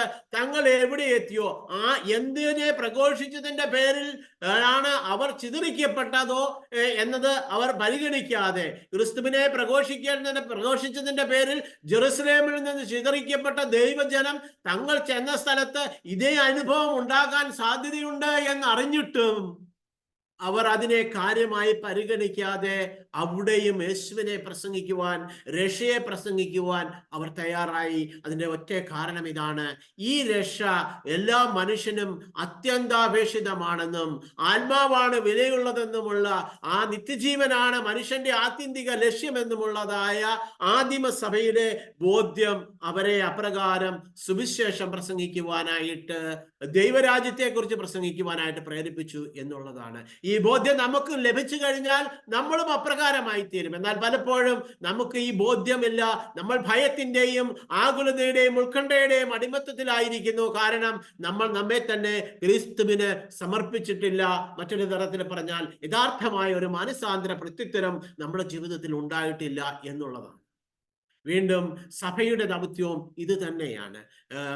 ക്രിസ്തു ദൈവരാജ്യം പ്രസംഗിച്ചെങ്കിൽ സഭ ആ ദൈവരാജ്യം തന്നെയായ ക്രിസ്തുവിനെ ഇന്ന് പ്രഘോഷിക്കുന്നു. മാമോദീസ വഴി സുവിശേഷം ജീവിക്കുവാനും പ്രഘോഷിക്കുവാനുമുള്ള ഉത്തരവാദിത്വം നമുക്ക് ഓരോരുത്തർക്കും ലഭിച്ചിട്ടുണ്ട്. ഈ ഉത്തരവാദിത്വത്തിൽ നിന്ന് നമുക്കൊരിക്കലും മാറി നിൽക്കുവാനായിട്ട് സാധിക്കുകയില്ല. അത് നമ്മുടെ ഉത്തരവാദിത്തമാണ്. അത് മറ്റൊരാളെ ഏൽപ്പിക്കുവാൻ പറ്റുകയില്ല. അത് നാം തന്നെ ചെയ്യേണ്ടതാണ്. വീണ്ടും സ്ഥൈര്യലേപനത്തിലൂടെ സഭ എന്താണ് നമുക്ക് നൽകുന്നത്? ഈ പ്രേക്ഷിത പ്രവർത്തനത്തിലുള്ള ധൈര്യവും കൃപയും പരിശുദ്ധാത്മാവിലൂടെ, സ്ഥൈര്യലേപനം എന്ന ഉദാശയിലൂടെ, പരിശുദ്ധാത്മാവിന്റെ അഭിഷേകത്തിലൂടെ നമ്മെ അതിലേക്ക് ഉയർത്തുകയാണ്. മാമോദീസായിലൂടെ നമ്മളിലേക്ക് പകരപ്പെട്ട ദൈവിക ജീവനും പരിശുദ്ധാത്മാവിന്റെ ശക്തിയും വീണ്ടും ജ്വലിപ്പിച്ചുകൊണ്ട് സ്ഥൈര്യലേപനത്തിലൂടെ സഭ നമ്മെ പ്രേക്ഷിത പ്രവർത്തനത്തിന് ഒരുക്കുകയും ധൈര്യപ്പെടുത്തുകയും ചെയ്യുകയാണ്. രണ്ടാം വത്തിക്കാൻ കൗൺസിലിന്റെ ഡിഗ്രിയില് നാം ഇത് കാണുന്നുണ്ട്. ഡിഗ്രി A3 നാം കാണുകയാണ്. ദൈവത്തിന്റെ രക്ഷയുടെ സന്ദേശം ലോകം മുഴുവനുള്ള എല്ലാ മനുഷ്യരെയും അറിയിക്കുകയും സ്വീകരിക്കുകയും ചെയ്യുന്നതിന് വേണ്ടി അധ്വാനിക്കേണ്ട മഹത്തായ ചുമതല എല്ലാ ക്രൈസ്തവ വിശ്വാസികൾക്കും ഭരമേൽപ്പിക്കപ്പെട്ടിരിക്കുന്നു. ഇവിടെ എന്താണ് സഭ നമ്മോട് പറയുന്നത്? മനുഷ്യരെ അറിയിക്കുകയും സ്വീകരിപ്പിക്കുകയും ചെയ്യേണ്ട ഉത്തരവാദിത്വം നമ്മുടെ ഓരോരുത്തരുടേതുമാണ്. ക്രിസ്തുവിനെ അറിയാത്തവർ, ക്രിസ്തുവിനെ അറിഞ്ഞിട്ടും വിശ്വാസത്തിൽ ജീവിക്കാത്തവർ, അവരെ എല്ലാം ഈ വിശ്വാസത്തിലേക്ക് നയിക്കുവാനും അവരെ വിശ്വാസ ജീവിതത്തിലേക്ക് കൊണ്ടുവരുവാനും ശിഷ്യന്മാരാക്കുവാനുമായി ഉത്തരവാദിത്തപ്പെട്ടിരിക്കുന്ന വ്യക്തികൾ നാം ആണെന്ന് ഈ വത്തിക്കാൻ കൗൺസിൽ നമ്മളെ ഓർമ്മിപ്പിക്കുകയാണ്. വീണ്ടും സഭയുടെ മതബോധന ഗ്രന്ഥം നമ്മോട് എന്താണ് പറയുന്നത് എന്ന് നോക്കാം. 900 ഖണ്ഡികയിൽ നാം ഇപ്രകാരം കാണുകയാണ്: എല്ലാ ക്രൈസ്തവ വിശ്വാസികളെയും പോലെ അൽമായരെയും അവരുടെ മാമോദീസായിലൂടെയും സ്ഥൈര്യലേപനത്തിലൂടെയും ദൈവം പ്രേക്ഷിത ധർമ്മം ഏൽപ്പിച്ചിട്ടുണ്ട്. അതുകൊണ്ട് രക്ഷയുടെ ദിവ്യ രഹസ്യം ലോകമെങ്ങും എല്ലാ മനുഷ്യരെയും അറിയിക്കുകയും സ്വീകരിക്കുകയും ചെയ്യുന്നതിനായി വ്യക്തിപരമായോ സംഘങ്ങളായി ചേർന്നോ പ്രവർത്തിക്കുവാൻ അവർക്ക് കടമയും അവകാശവുമുണ്ട്. അത് ഒന്നാമതായി എന്താണ്? അത് നമ്മുടെ കടമയാണ്. രണ്ടാമതായി അത് നമ്മുടെ റൈറ്റാണ്, അവകാശമാണ്. കടമയും അവകാശവും. ലോകമെങ്ങും എല്ലാ മനുഷ്യരെയും ക്രിസ്തുവിനെ സ്വീകരിക്കുവാൻ വേണ്ടി ഒരുക്കേണ്ടത് സഭയാണെന്ന് കാറ്റഗിസം നമ്മെ ഓർമ്മിപ്പിക്കുകയാണ്. സുവിശേഷത്തിന്റെ ആനന്ദം എന്ന ഫ്രാൻസിസ് മാർപ്പാപ്പായുടെ അപ്പസ്തോലിക ആഹ്വാനത്തിൽ നാം കാണുന്നത് എന്താണ്? അതിന്റെ 120 ഖണ്ഡികയിൽ നാം ഇപ്രകാരം കാണുകയാണ്: ദൈവജനത്തിലെ എല്ലാ അംഗങ്ങളും മാമോദീസായുടെ ശക്തിയാൽ പ്രേക്ഷിത ശിഷ്യരായി തീർന്നിട്ടുണ്ട്. അതെ പ്രിയമുള്ള സഹോദരെ, നാം ഓരോരുത്തരും എന്താണ്? പ്രേക്ഷിത ശിഷ്യന്മാരാണ്. എന്താണ് പ്രേക്ഷിത ശിഷ്യത്വം? മറ്റുള്ളവരെ പ്രേക്ഷിത ശിഷ്യന്മാരായി മാറ്റുവാനുള്ള ആ ദൗത്യമാണത്. മാമോദീസ സ്വീകരിച്ചവരെല്ലാം സഭയിൽ അവർക്കുള്ള സ്ഥാനമോ അവർക്ക് ലഭിച്ച വിശ്വാസ പരിശീലനത്തിന്റെ അളവോ എന്തായിരുന്നാലും സുവിശേഷവൽക്കരണ പ്രവർത്തകരാണ്. ഒഴിവുകഴിവില്ല എന്ന് പാപ്പ തീർത്ത് പറയുകയാണ്. എനിക്ക് അറിവില്ല, കഴിവില്ല, വിദ്യാഭ്യാസമില്ല, എനിക്ക് അതിനുള്ള പരിശീലനം ലഭിച്ചിട്ടില്ല, ഇതൊന്നും തടസ്സമാകാൻ പാടില്ല. എല്ലാം നമ്മെ സുവിശേഷത്തിന്റെ ശക്തിയിലേക്ക് നയിക്കണം എന്നിവിടെ ഓർമ്മിപ്പിക്കുകയാണ്. സുവിശേഷ പ്രഘോഷണം എന്ന ചാക്രീയ ലേഖനത്തില് നാം ഇപ്രകാരമാണ് കാണുന്നത്: ജനങ്ങളോട് നാം സുവിശേഷം പ്രസംഗിച്ചില്ലെങ്കിൽ തന്നെയും ദൈവത്തിന് അവിടുത്തെ അനന്തകാരുണ്യത്തിൽ മറ്റു മാർഗങ്ങളിൽ കൂടി മനുഷ്യരുടെ രക്ഷ നേടാൻ കഴിയും. പക്ഷേ നമ്മെ സംബന്ധിച്ചിടത്തോളം ഉപേക്ഷ കൊണ്ടോ ഭയം കൊണ്ടോ ലജ്ജ കൊണ്ടോ തെറ്റിദ്ധാരണ കൊണ്ടോ സുവിശേഷം പ്രസംഗിക്കുന്നതിന് സന്നദ്ധത പ്രകടിപ്പിക്കാതിരുന്നാൽ രക്ഷപ്പെടുവാൻ നമുക്ക് കഴിയുമോ? അതേ പ്രിയമുള്ളവരെ, ഈ സുവിശേഷം നാം പ്രസംഗിക്കുന്നതിനെങ്കിൽ നിത്യരക്ഷ നമുക്ക് സ്വന്തമാക്കുവാൻ സാധിക്കുകയില്ല എന്ന് പറയുകയാണ്. ജോൺ ബോൾ രണ്ടാമന്റെ മറ്റൊരു ചാക്രിയ ലേഖനമായ രക്ഷകന്റെ മിഷനിൽ എന്താണ് പറയുന്നത് എന്ന് നോക്കാം. തങ്ങൾക്ക് ലഭിച്ചിരിക്കുന്ന ശ്രേഷ്ഠമായ പദവി സ്വന്തം മേന്മകളിൽ നിന്നുള്ളതല്ല. നാം ആരായിരിക്കുന്നു അത് ദൈവത്തിന്റെ ദാനമാണ്. അത് യേശുക്രിസ്തുവിന്റെ പ്രത്യേകമായ കൃപയാൽ ലഭിക്കപ്പെട്ടതാണ്. ഈ കൃപയോട് വിചാരം കൊണ്ടും വാക്കുകൊണ്ടും പ്രവൃത്തി കൊണ്ടും സഹകരിക്കുന്നില്ലെങ്കിൽ അവർ രക്ഷിക്കപ്പെടുകയില്ലെന്ന് മാത്രമല്ല, കൂടുതൽ കർശനമായി വിധിക്കപ്പെടുകയും ചെയ്യും. അതേ പ്രിയമുള്ള സഹോദരങ്ങളെ, പാപ്പ ഇവിടെ വിശുദ്ധനായ പാപ്പ നമ്മോട് പറയുകയാണ്, നാം രക്ഷിക്കപ്പെടുകയില്ല എന്ന് മാത്രമല്ല, അത് ശിക്ഷയ്ക്ക് കാരണമായി തീരുകയും ചെയ്യും. നാം ആയിരിക്കുന്നു, എന്തായിരിക്കുന്നു, അതെല്ലാം ദൈവത്തിന്റെ കൃപയാലാണ് എന്ന് നമ്മെ ഓർമ്മിപ്പിക്കുകയാണ്. വീണ്ടും പൗലോസ് 1 കൊറിന്തോസ് 9:16 കടന്നു പോകുമ്പോൾ നാം വീണ്ടും കാണുകയാണ്, ഞാൻ സുവിശേഷം പ്രസംഗിക്കുന്നെങ്കിൽ അതിൽ എനിക്ക് അഹംഭാവത്തിന് വകയില്ല, അതെന്റെ കടമയാണ്. ഞാൻ സുവിശേഷം പ്രസംഗിക്കുന്നില്ലെങ്കിൽ എനിക്ക് ദുരിതം. ഒരു എക്സ്പ്ലനേഷൻ ആവശ്യമുള്ള വചനമല്ല. സുവിശേഷം പ്രസംഗിക്കുക എന്നുള്ളത് എൻ്റെ കടമ മാത്രമാണ്, അത് മാറ്റിവെക്കാൻ പറ്റുകയില്ല. ഉത്തരവാദിത്തമാണെങ്കിൽ അത് മറ്റൊരാളെ ഏൽപ്പിക്കുവാൻ സാധിക്കും. ഇത് കടമയാണ്, കടമ മറ്റൊരാളെ ഏൽപ്പിക്കാൻ പറ്റുക. എൻ്റെ അമ്മയെ നോക്കുക എന്നുള്ളത് എൻ്റെ കടമയാണ്, അത് ഞാൻ വേറൊരാളെ ഏൽപ്പിക്കേണ്ട കാര്യമല്ല. അതുപോലെ തന്നെ പ്രധാനപ്പെട്ട ഒരു കടമയാണ്, ഒരു ക്രിസ്ത്യാനിയുടെ കടമ എന്ന് പറയുന്നത് സുവിശേഷം പ്രസംഗിക്കുക എന്നുള്ളതാണ്. അത് പ്രസംഗിക്കുന്നില്ലെങ്കിൽ എനിക്ക് ദുരിതമാണ് എന്ന് പറയുന്നു. പ്രിയമുള്ള സഹോദരങ്ങളെ, ഇതിലൂടെയൊക്കെ കടന്നുപോയപ്പോൾ നാം കണ്ടു, നാം ഓരോരുത്തരും സുവിശേഷം പ്രസംഗിക്കുവാനായി ദൈവം വിളിച്ചു വേർതിരിച്ചവരാണ്. ഈ സുവിശേഷം പ്രസംഗിക്കുവാൻ നമുക്ക് ഉത്തരവാദിത്വവും കടമയും എല്ലാം ഉണ്ട്. ഇതിൽ നിന്ന് ആർക്കും ഒഴിഞ്ഞു മാറുവാൻ സാധിക്കുകയില്ല. ഇന്ന് നമ്മളെ ഒന്നിച്ചു ചേർത്ത സ്നേഹപിതാവായ ദൈവം ഈ ഒരു അനുഗ്രഹം നൽകി നമ്മളെ ഓരോരുത്തരെയും അനുഗ്രഹിക്കട്ടെ. അങ്ങനെ പ്രഘോഷിക്കുന്നവന് സ്വർഗഭാഗ്യവും നിത്യജീവനും യേശു വാഗ്ദാനം ചെയ്തിട്ടുണ്ട്. ആ വാഗ്ദാനം പ്രാപിക്കുവാൻ ഓരോ മനുഷ്യന്റെയും ഓരോ വിശ്വാസിയുടെയും ആത്യന്തിക ലക്ഷ്യമായ നിത്യജീവനിൽ എത്തിച്ചേരുക, ലോകം മുഴുവനും നേടി ആത്മാവ് നഷ്ടപ്പെടാതിരിക്കുവാൻ വേണ്ടി നാം എന്ത് ചെയ്യണം? നാം സുവിശേഷം പ്രസംഗിക്കുകയാണ്. അതിലൂടെ സ്വർഗ സൗഭാഗ്യവും നിത്യജീവനും സ്വന്തമാക്കുവാൻ നമുക്ക് സാധിക്കട്ടെ. കർത്താവായ യേശുവേ, ദൈവരാജ്യത്തിന്റെ സുവിശേഷത്തിന്റെ ക്രിസ്തുവിന്റെ സാക്ഷികളാകുവാൻ ഞങ്ങളെ ഓരോരുത്തരെയും അനുവദിക്കണമേ. അങ്ങനെ അങ്ങ് വാഗ്ദാനം ചെയ്ത ഈ ജീവിതശൈലി ഈ ലോകത്തിൽ ജീവിക്കുവാനും നിത്യഭാഗ്യവും സ്വർഗ സൗഭാഗ്യവും സ്വന്തമാക്കുവാനും ഞങ്ങളെ ഓരോരുത്തരെയും സഹായിക്കണമേ. ആമേൻ. സുവിശേഷ പ്രഘോഷണം എന്ന വിഷയത്തെക്കുറിച്ച് നമുക്ക് ക്ലാസ് നൽകിയ ഫ്രാൻസിസ് ചേട്ടന് ഏവരുടെയും പേരിൽ നന്ദി അർപ്പിക്കുന്നു. താങ്ക് യു ചേട്ടാ. അടുത്തതായിട്ട് ഒരു പാട്ട് ഞാൻ ആലപിക്കുകയാണ്.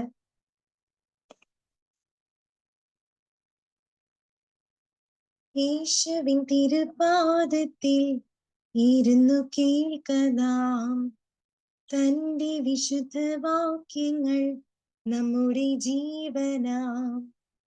യേശുവിൻ സുവിശേഷം ദിവ്യമാമുപദേശം, യേശുവിൻ സുവിശേഷം ദിവ്യമാമുപദേശം കേൾക്കുക നാം, കാക്കുക നാം ജീവന്റെ വാക്യങ്ങൾ. കേൾക്കുക നാം, കാക്കുക നാം ജീവന്റെ വാക്യങ്ങൾ.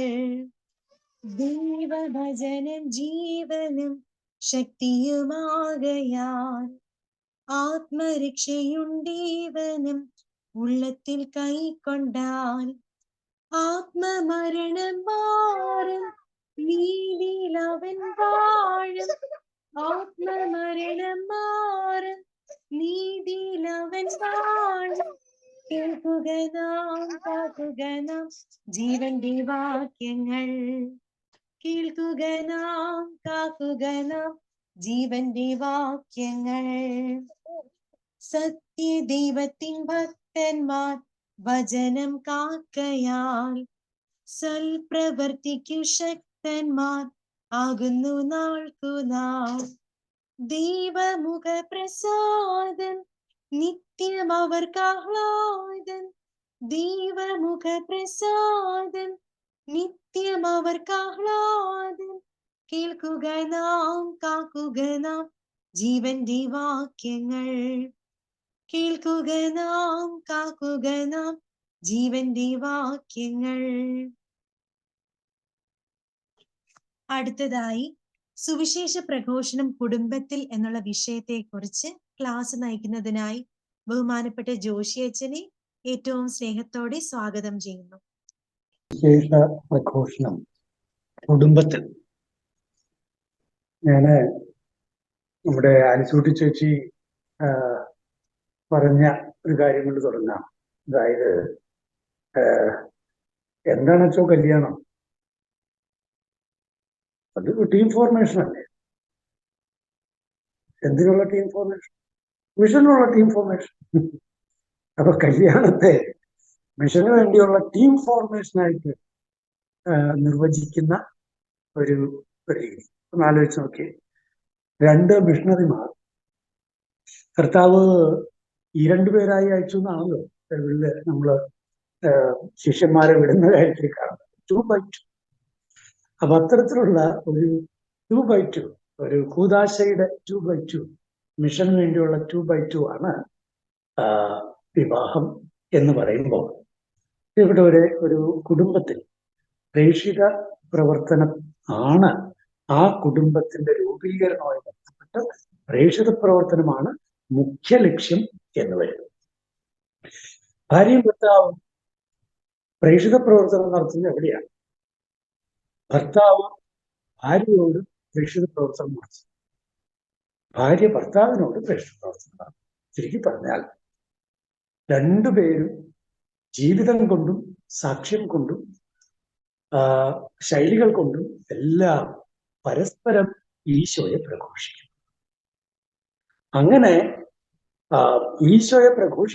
ഈശോ പ്രഘോഷിക്കപ്പെടുമ്പോൾ ഒരാൾ അറിയാത്ത തലത്തിലുള്ള ഈശോയെ, ഒരാൾ ചിന്തിച്ചിട്ടില്ലാത്ത വിധത്തിലുള്ള ഈശോ പ്രഘോഷണം അയാൾക്ക് കിട്ടും. ഒരു സംശയം വേണ്ട. അതിന് ഭർത്താവും ഭാര്യയും ഒരു മിഷണറി സ്പിരിറ്റ്, നല്ല മിഷണറി ചൈതന്യമുള്ളവരാണെങ്കിൽ ഭാര്യ ഇതുവരെ മനസ്സിലാക്കാത്ത രീതിയിൽ ഈശോയെ കൊടുക്കാൻ ഭർത്താവിന് കഴിയും, അതുപോലെ തന്നെ ഭാര്യയ്ക്ക്.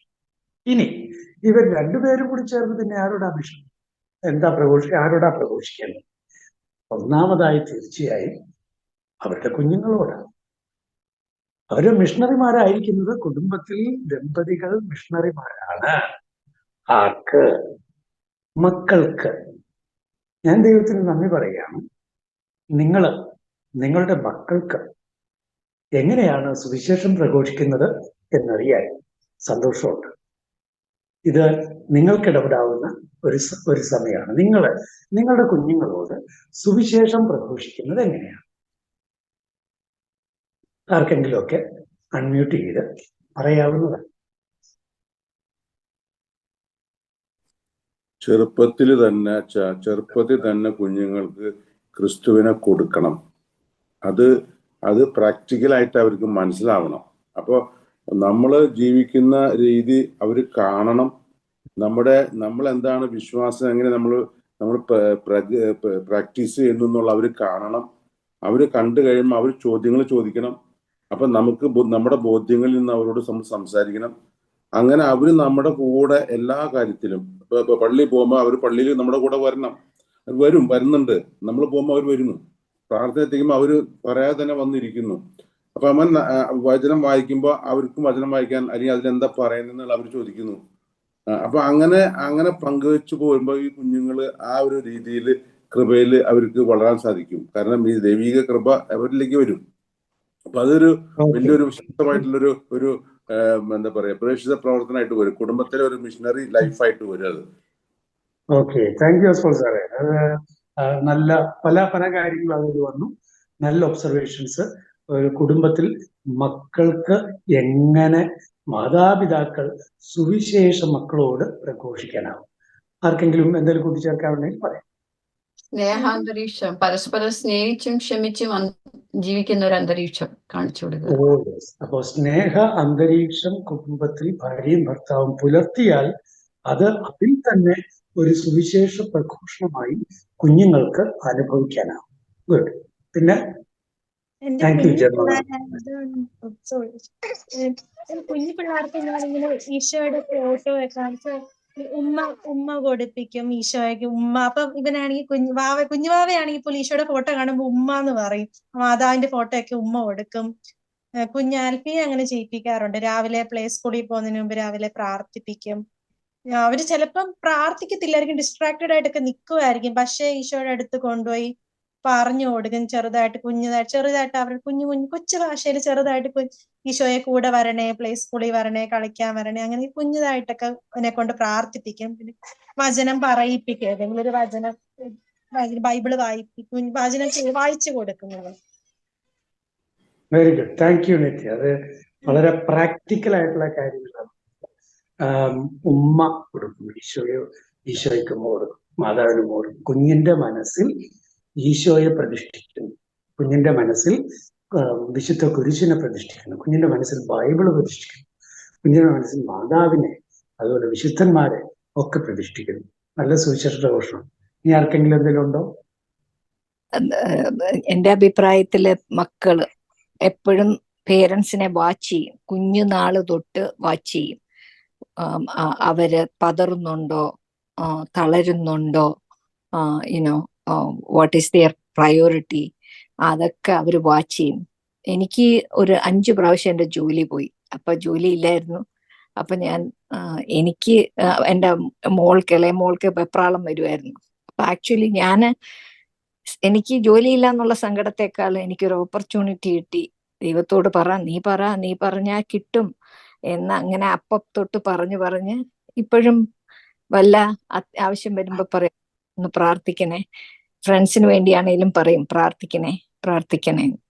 സോ ഞാൻ പിന്നെ അതുപോലെ ഇവിടെ യങ്സ്റ്റേഴ്സ് കള്ളൊക്കെ പിള്ളേരുടെ മുന്നിൽ വെച്ച് കുടിക്കുമ്പോൾ ഞാൻ പറയും, ഒരു കാര്യം ഞാൻ പറഞ്ഞേക്കാം, പിള്ളേർ വാച്ച് ചെയ്യുന്നുണ്ട് കേട്ടോ, പിള്ളേർ വാച്ച് ചെയ്യുന്നുണ്ട്, നിങ്ങൾ ഇങ്ങനെ കാണിക്കരുത് എന്ന് എപ്പോഴും പറയാറുണ്ടായിരുന്നു.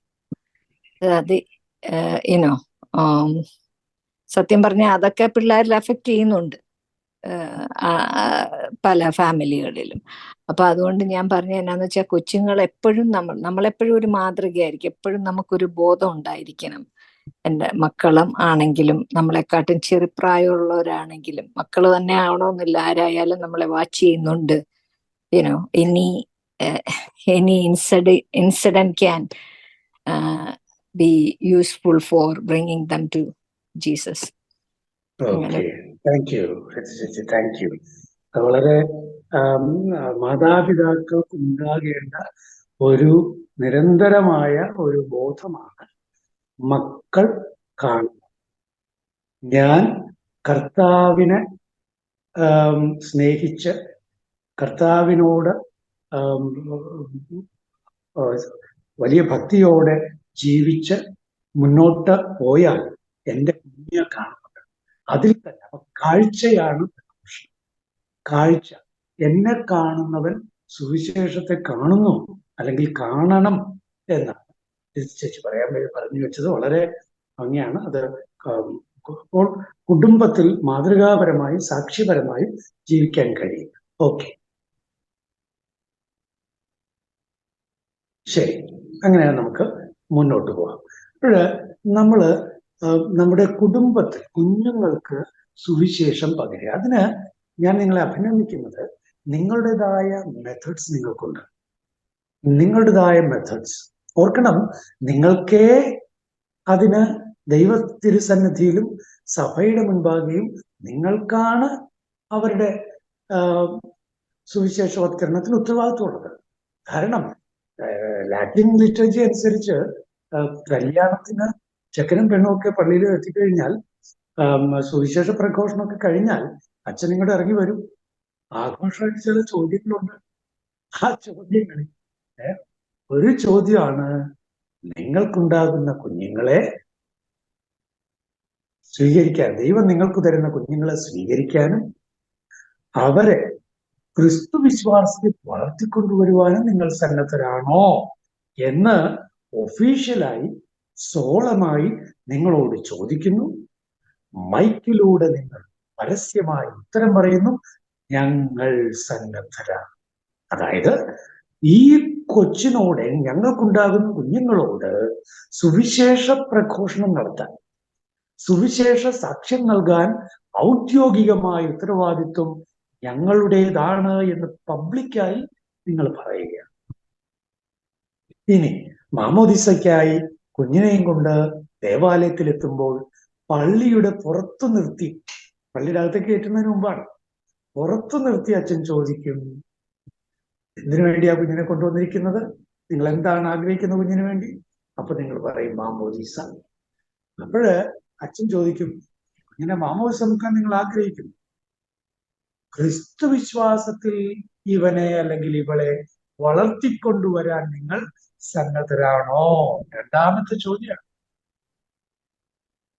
ആ ചോദ്യത്തിന് നിങ്ങൾ സന്നദ്ധരാണ് എന്ന് പറയുമ്പോൾ മാത്രമാണ് നിങ്ങൾ അകത്തേക്ക് കയറ്റുന്നത്. അപ്പോഴ് അത് വളരെ പ്രധാനപ്പെട്ട കാര്യമാണ്. ഞങ്ങൾ സന്നദ്ധരാണ് എന്ന് നിങ്ങൾ പറഞ്ഞത് കൊണ്ടാണ് ഇതിന്റെ മാമോദിസയ്ക്ക് തയ്യാറായി റെഡിയായി മാമോദിസ അടുത്ത സ്റ്റെപ്പിലേക്ക് കിടക്കാനായിട്ട് സഭ മുന്നോട്ട് നീങ്ങുന്നത്. പ്രിയപ്പെട്ടവര്, നിങ്ങളുടെ കുഞ്ഞുങ്ങളുടെ സുവിശേഷവത്കരണത്തിന് വേണ്ടി, ഈശോയെ അവർക്ക് നൽകുന്നതിന് വേണ്ടി, ഈശോയിൽ വിശ്വസിക്കാൻ അവരെ ഒരുക്കുന്നതിനു വേണ്ടി, പ്രാപ്തരാക്കുന്നതിനു വേണ്ടിയുള്ള ഉത്തരവാദിത്വം മാതാപിതാക്കൾക്കാണ് ഉള്ളത്. അത് നിങ്ങൾ വിവിധ രീതികളിൽ നടത്തുന്നു. മോനെ തമ്പോ തമ്പോ ആ വാക്കൊക്കെയാണ് നമ്മൾ ഉപയോഗിക്കുന്ന കൊച്ചുങ്ങൾക്ക് വേണ്ടി. കുഞ്ഞുങ്ങളുടെ ലാംഗ്വേജ് വരെ, സുവിശേഷ പ്രഘോഷണത്തിന്റെ ലാംഗ്വേജ് വരെ ഉണ്ട്.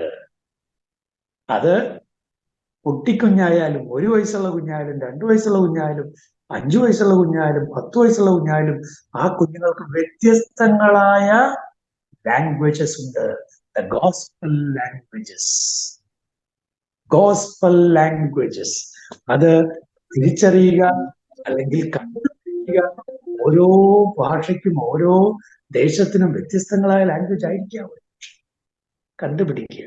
അപ്പോൾ സുവിശേഷ പ്രഘോഷണം കുടുംബത്തിൽ അത് കുഞ്ഞുങ്ങൾക്ക് തന്നെയാണ്, കുഞ്ഞുങ്ങളോട് തന്നെയാണ്.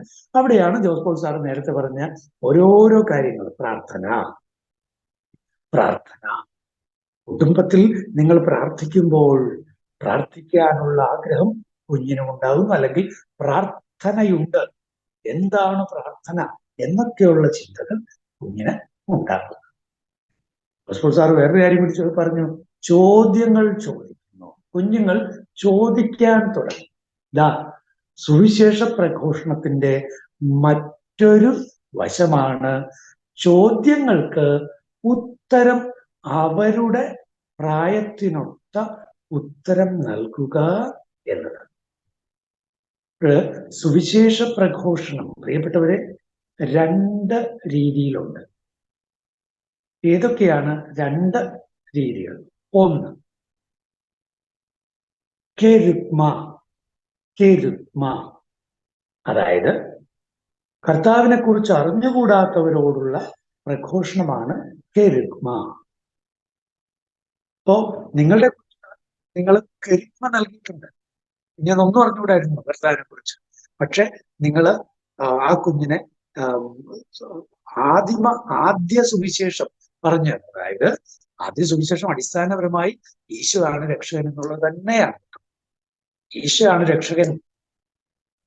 കെരുഗ്മയുടെ വിവിധ തലങ്ങൾ നമ്മുടെ ഇത് സെറ്റ് ചെയ്തിരിക്കുന്നത് തന്നെ കെരുഗ്മയുടെ വിവിധ ഘട്ടങ്ങൾ വെച്ചിട്ട് തന്നെയാണ് ഈ ഷൂബ് അറേഞ്ച് ചെയ്തിരിക്കുന്നത് തന്നെ. അപ്പോ കെരുഗ്മയുടെ വ്യത്യസ്ത ഘട്ടങ്ങളെ, വ്യത്യസ്ത പോയിന്റുകളെ നമ്മൾ കുഞ്ഞിന് പറഞ്ഞു കൊടുക്കണം. അടിസ്ഥാനപരമായി കുഞ്ഞ് അതിലൂടെ എത്തി നിൽക്കേണ്ടത് ഈശോയോടുള്ള വലിയ സ്നേഹത്തിലും വലിയ ബന്ധത്തിലുമാണ്. അപ്പോഴ് അത്തരത്തിൽ നമ്മൾ കെരുഗ്മ നൽകും. അടുത്തത് കാറ്റക്കേസിസ് ആണ്. കെരുഗ്മ ലഭിച്ച ഒരാൾക്ക് പിന്നീട് കാറ്റക്കേസിസ് ലഭിക്കണം. എന്താണ് കാറ്റക്കേസിസ്? അത് ലഭിച്ച കെരുഗ്മയിൽ ആഴപ്പെടലാണ്, ആഴമായ പഠനമാണ്. അതാണ് കാറ്റക്കേസിസ്. പ്രിയപ്പെട്ടവര്, നമ്മള് ഈശോയെ കുറിച്ച് അറിയാത്ത ആളുകൾ നമ്മുടെ ചുറ്റുപാടും ജീവിക്കുന്നു എന്ന് വിചാരിക്കുക. ആ ഒരു കുടുംബത്തിന് നിങ്ങൾക്ക് ലഭിച്ച ഒരു ലീഫ്ലെറ്റ് അല്ലെങ്കിൽ നിങ്ങൾക്ക് ലഭിച്ച ഒരു നല്ല വീഡിയോ നിങ്ങൾ അയച്ചു കൊടുക്കുമ്പോൾ, കർത്താവിനെ കുറിച്ചുള്ളത് അയച്ചു കൊടുക്കുമ്പോൾ അവിടെ ഒരു കെരുഗ്മയുടെ വശമുണ്ട്. അതിലാരെങ്കിലും ഒരാള് അങ്ങനെ കേട്ടറിഞ്ഞിട്ട് നിങ്ങളുടെ അടുത്ത് വരുന്നു. ആ ആള് ചോദിക്കുന്നത് എനിക്ക് വളരെ രസകരമായിട്ട് തോന്നിയല്ലോ.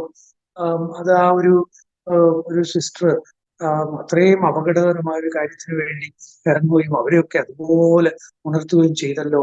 എന്നിട്ട് ആ സിസ്റ്റർ അവിടെ പറഞ്ഞത് എന്റെ ഈശോയാണ് എന്നെ പ്രേരിപ്പിക്കുന്നതെന്നാണല്ലോ.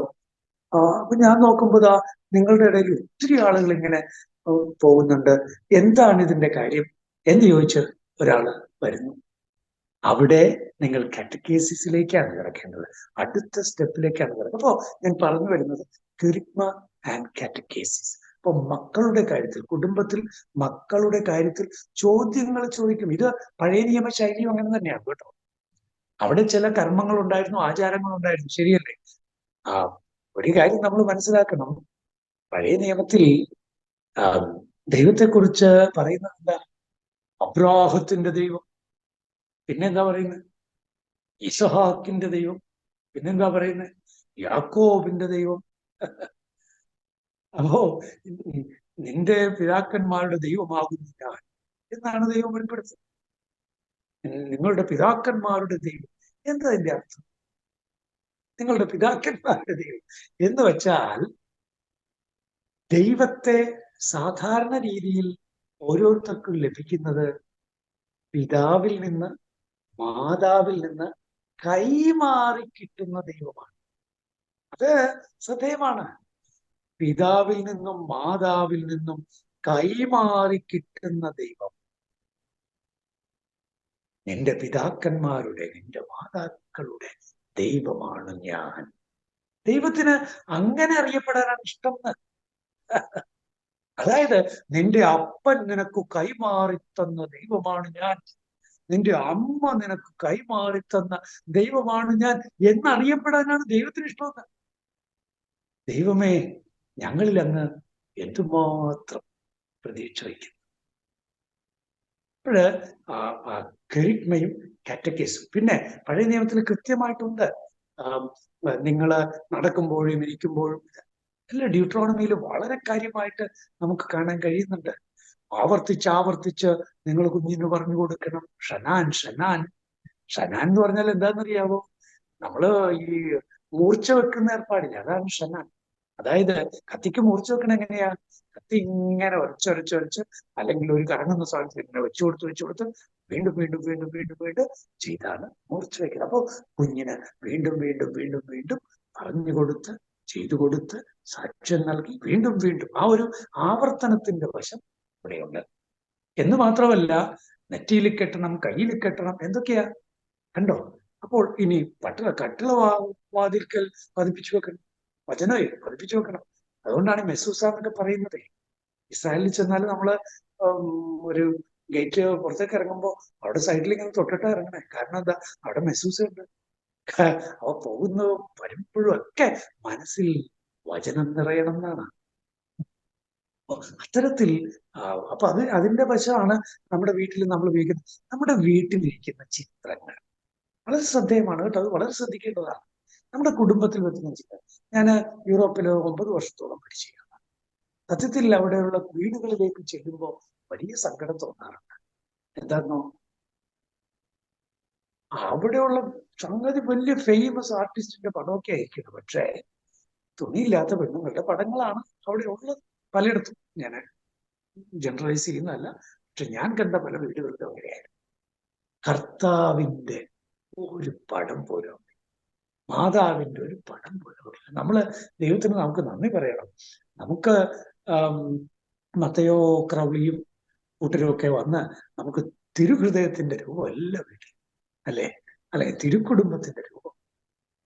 ദൈവത്തിന് നമുക്ക് നന്ദി പറയണം. നമ്മുടെ കുടുംബങ്ങളിൽ അങ്ങനത്തെ ഒരു സെൻസ് ഉണ്ട്. അപ്പൊ ഞാൻ പറഞ്ഞു വരുന്നത്, നമ്മുടെ കുടുംബങ്ങളിൽ നമ്മൾ പബ്ലിക്കായിട്ട് വെക്കുന്ന, നമ്മൾ വളരെ കാര്യമായിട്ട് വെക്കുന്ന ചിത്രങ്ങൾ, പടങ്ങൾ, ഇതൊക്കെ എന്തുമാത്രം സുവിശേഷം നൽകാൻ സാധിക്കുന്നതാണെന്നുള്ളതാണ്. നമ്മുടെയൊക്കെ പള്ളിയുടെ മതിലിലൊക്കെ ദൈവവചനം വരച്ചിടുന്ന കണ്ടിട്ടില്ലേ? ഞാൻ പറഞ്ഞു വരുന്നത്, നമ്മുടെ കുഞ്ഞുങ്ങൾക്ക് സുവിശേഷം ലഭിക്കാൻ ഉതകുന്ന മാധ്യമങ്ങളെല്ലാം നമ്മൾ ഉപയോഗിക്കണമെന്നാണ്. അപ്പോഴ് ഞാൻ സമയം ആയതായിട്ട് കണ്ടു. അപ്പോ കുടുംബത്തിലെ സുവിശേഷ പ്രഘോഷണം. ഇനി മറ്റൊരു സ്റ്റെപ്പും കൂടിയുണ്ട്, അതും കൂടി ഞാൻ പെട്ടെന്ന് പറഞ്ഞ് അവസാനിപ്പിക്കാം. അതായത് പ്രിയപ്പെട്ടവരെ, നമ്മുടെ കുഞ്ഞുങ്ങളെ മിഷണറിമാരാക്കി വളർത്തണം. നമ്മുടെ കുഞ്ഞുങ്ങൾക്ക് നമ്മുടെ സുവിശേഷ പ്രഘോഷണത്തിലൂടെ ലഭിക്കേണ്ട ബോധ്യം, ഞാൻ ഈശോയെ പ്രഘോഷിക്കണം എന്നാണ്. ഒരു ദിവസവും ക്ലാസ്സിൽ നിന്ന് തിരിച്ചു വരുമ്പോ ഒന്ന് ചോദിക്കാൻ കഴിയോ, ഇന്ന് മോൻ ആരോടെങ്കിലും ആർക്കെങ്കിലും ഈശോയെ പകർന്നു നൽകാൻ മോൻ കഴിഞ്ഞോ? അവൾക്ക് കഴിഞ്ഞോ? അപ്പൊ മോള് പറയോ, അമ്മച്ചി അവിടെ ഇന്നൊരു ഫൈറ്റ് ഉണ്ടായി, ഞാൻ ഇടക്ക് വന്നു എന്നിട്ട് ഇൻ ജീസസ് നെയിം എന്നിയാ പറഞ്ഞു.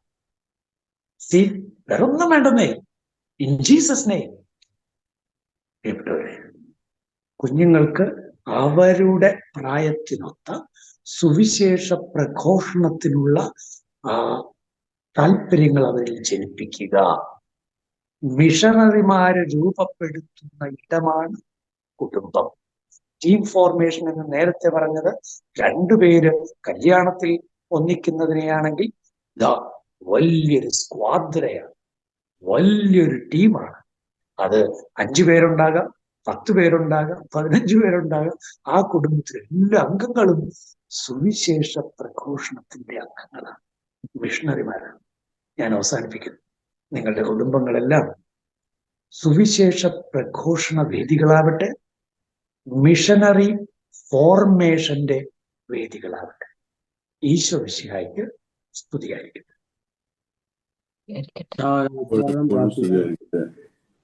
ഞാൻ പ്രാർത്ഥിച്ച് അവസാനിപ്പിക്കാം. അല്ല, ഇന്ന് പിതാവില്ലല്ലോ അല്ലേ? എല്ലാവരും ഒന്ന് സ്വർഗസ്ഥനായ ഞങ്ങളുടെ പിതാവേ, അങ്ങയുടെ നാമം പൂജിതമാകണമേ, അങ്ങയുടെ രാജ്യം വരണമേ, അങ്ങയുടെ തിരുമനസ് സ്വർഗത്തിലെ പോലെ ഭൂമിയിലും. അന്നു വേണ്ട ആഹാരം ഇന്നും ഞങ്ങൾക്ക് തരണമേ. ഞങ്ങളെ ക്ഷമിക്കണമേ, ലോകത്തിൽ ഉൾപ്പെടുത്തരുതേ, ദുഷ്ടാരൂപിയിൽ നിന്ന് ഞങ്ങളെ രക്ഷിക്കണമേ. ആമേൻ. ബോധജ്ഞാനത്തിന്റെ സിംഹാസനമേ, ഞങ്ങൾക്ക് വേണ്ടി അപേക്ഷിക്കണമേ. കർത്താവ് അങ്ങയുടെ ആത്മാവോടും കൂടെ.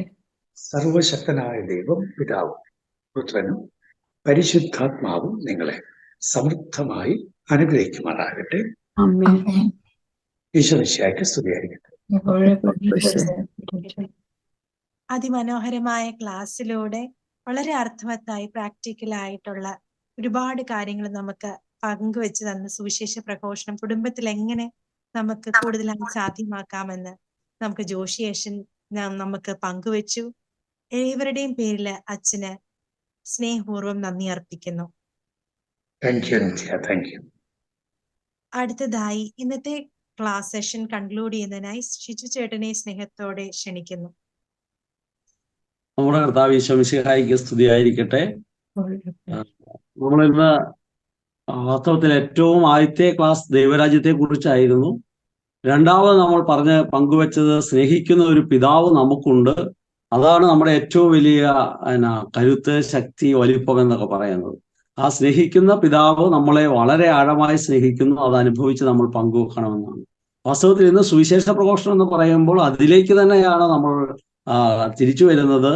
സ്നേഹിക്കുന്ന ദൈവത്തെ നാം നമ്മുടെ ജീവിതത്തോടും നമ്മുടെ കൂടെ ജീവിക്കുന്നവരോടും നമ്മുടെ ചുറ്റുമുള്ളവരോടും ഒരുപക്ഷെ നാം ഒരിക്കൽ പോലും നേരിട്ട് കണ്ടിട്ടില്ലാത്ത ആളുകളോട് പോലും ആ സ്നേഹിക്കുന്ന ദൈവത്തെക്കുറിച്ച് പങ്കുവെക്കാൻ നാം നടത്തുന്ന നിരന്തരമായ ജാഗ്രതയും ശ്രദ്ധയും പരിശ്രമവുമാണ് സുവിശേഷ പ്രഘോഷണം എന്നാണ് ജോഷിയച്ചനിലൂടെയും ഫ്രാൻസിസ് ചേട്ടനിലൂടെയും ഷൈനി ചേച്ചിയുടെ ജീവിത അനുഭവത്തിലൂടെയും ഒക്കെ നമ്മൾ നമ്മുടെ പ്രൈസ് വർഷിപ്പിലൂടെ ഒക്കെ നമ്മൾ ഇന്ന് കണ്ടെത്താനായി ശ്രമിച്ചത്.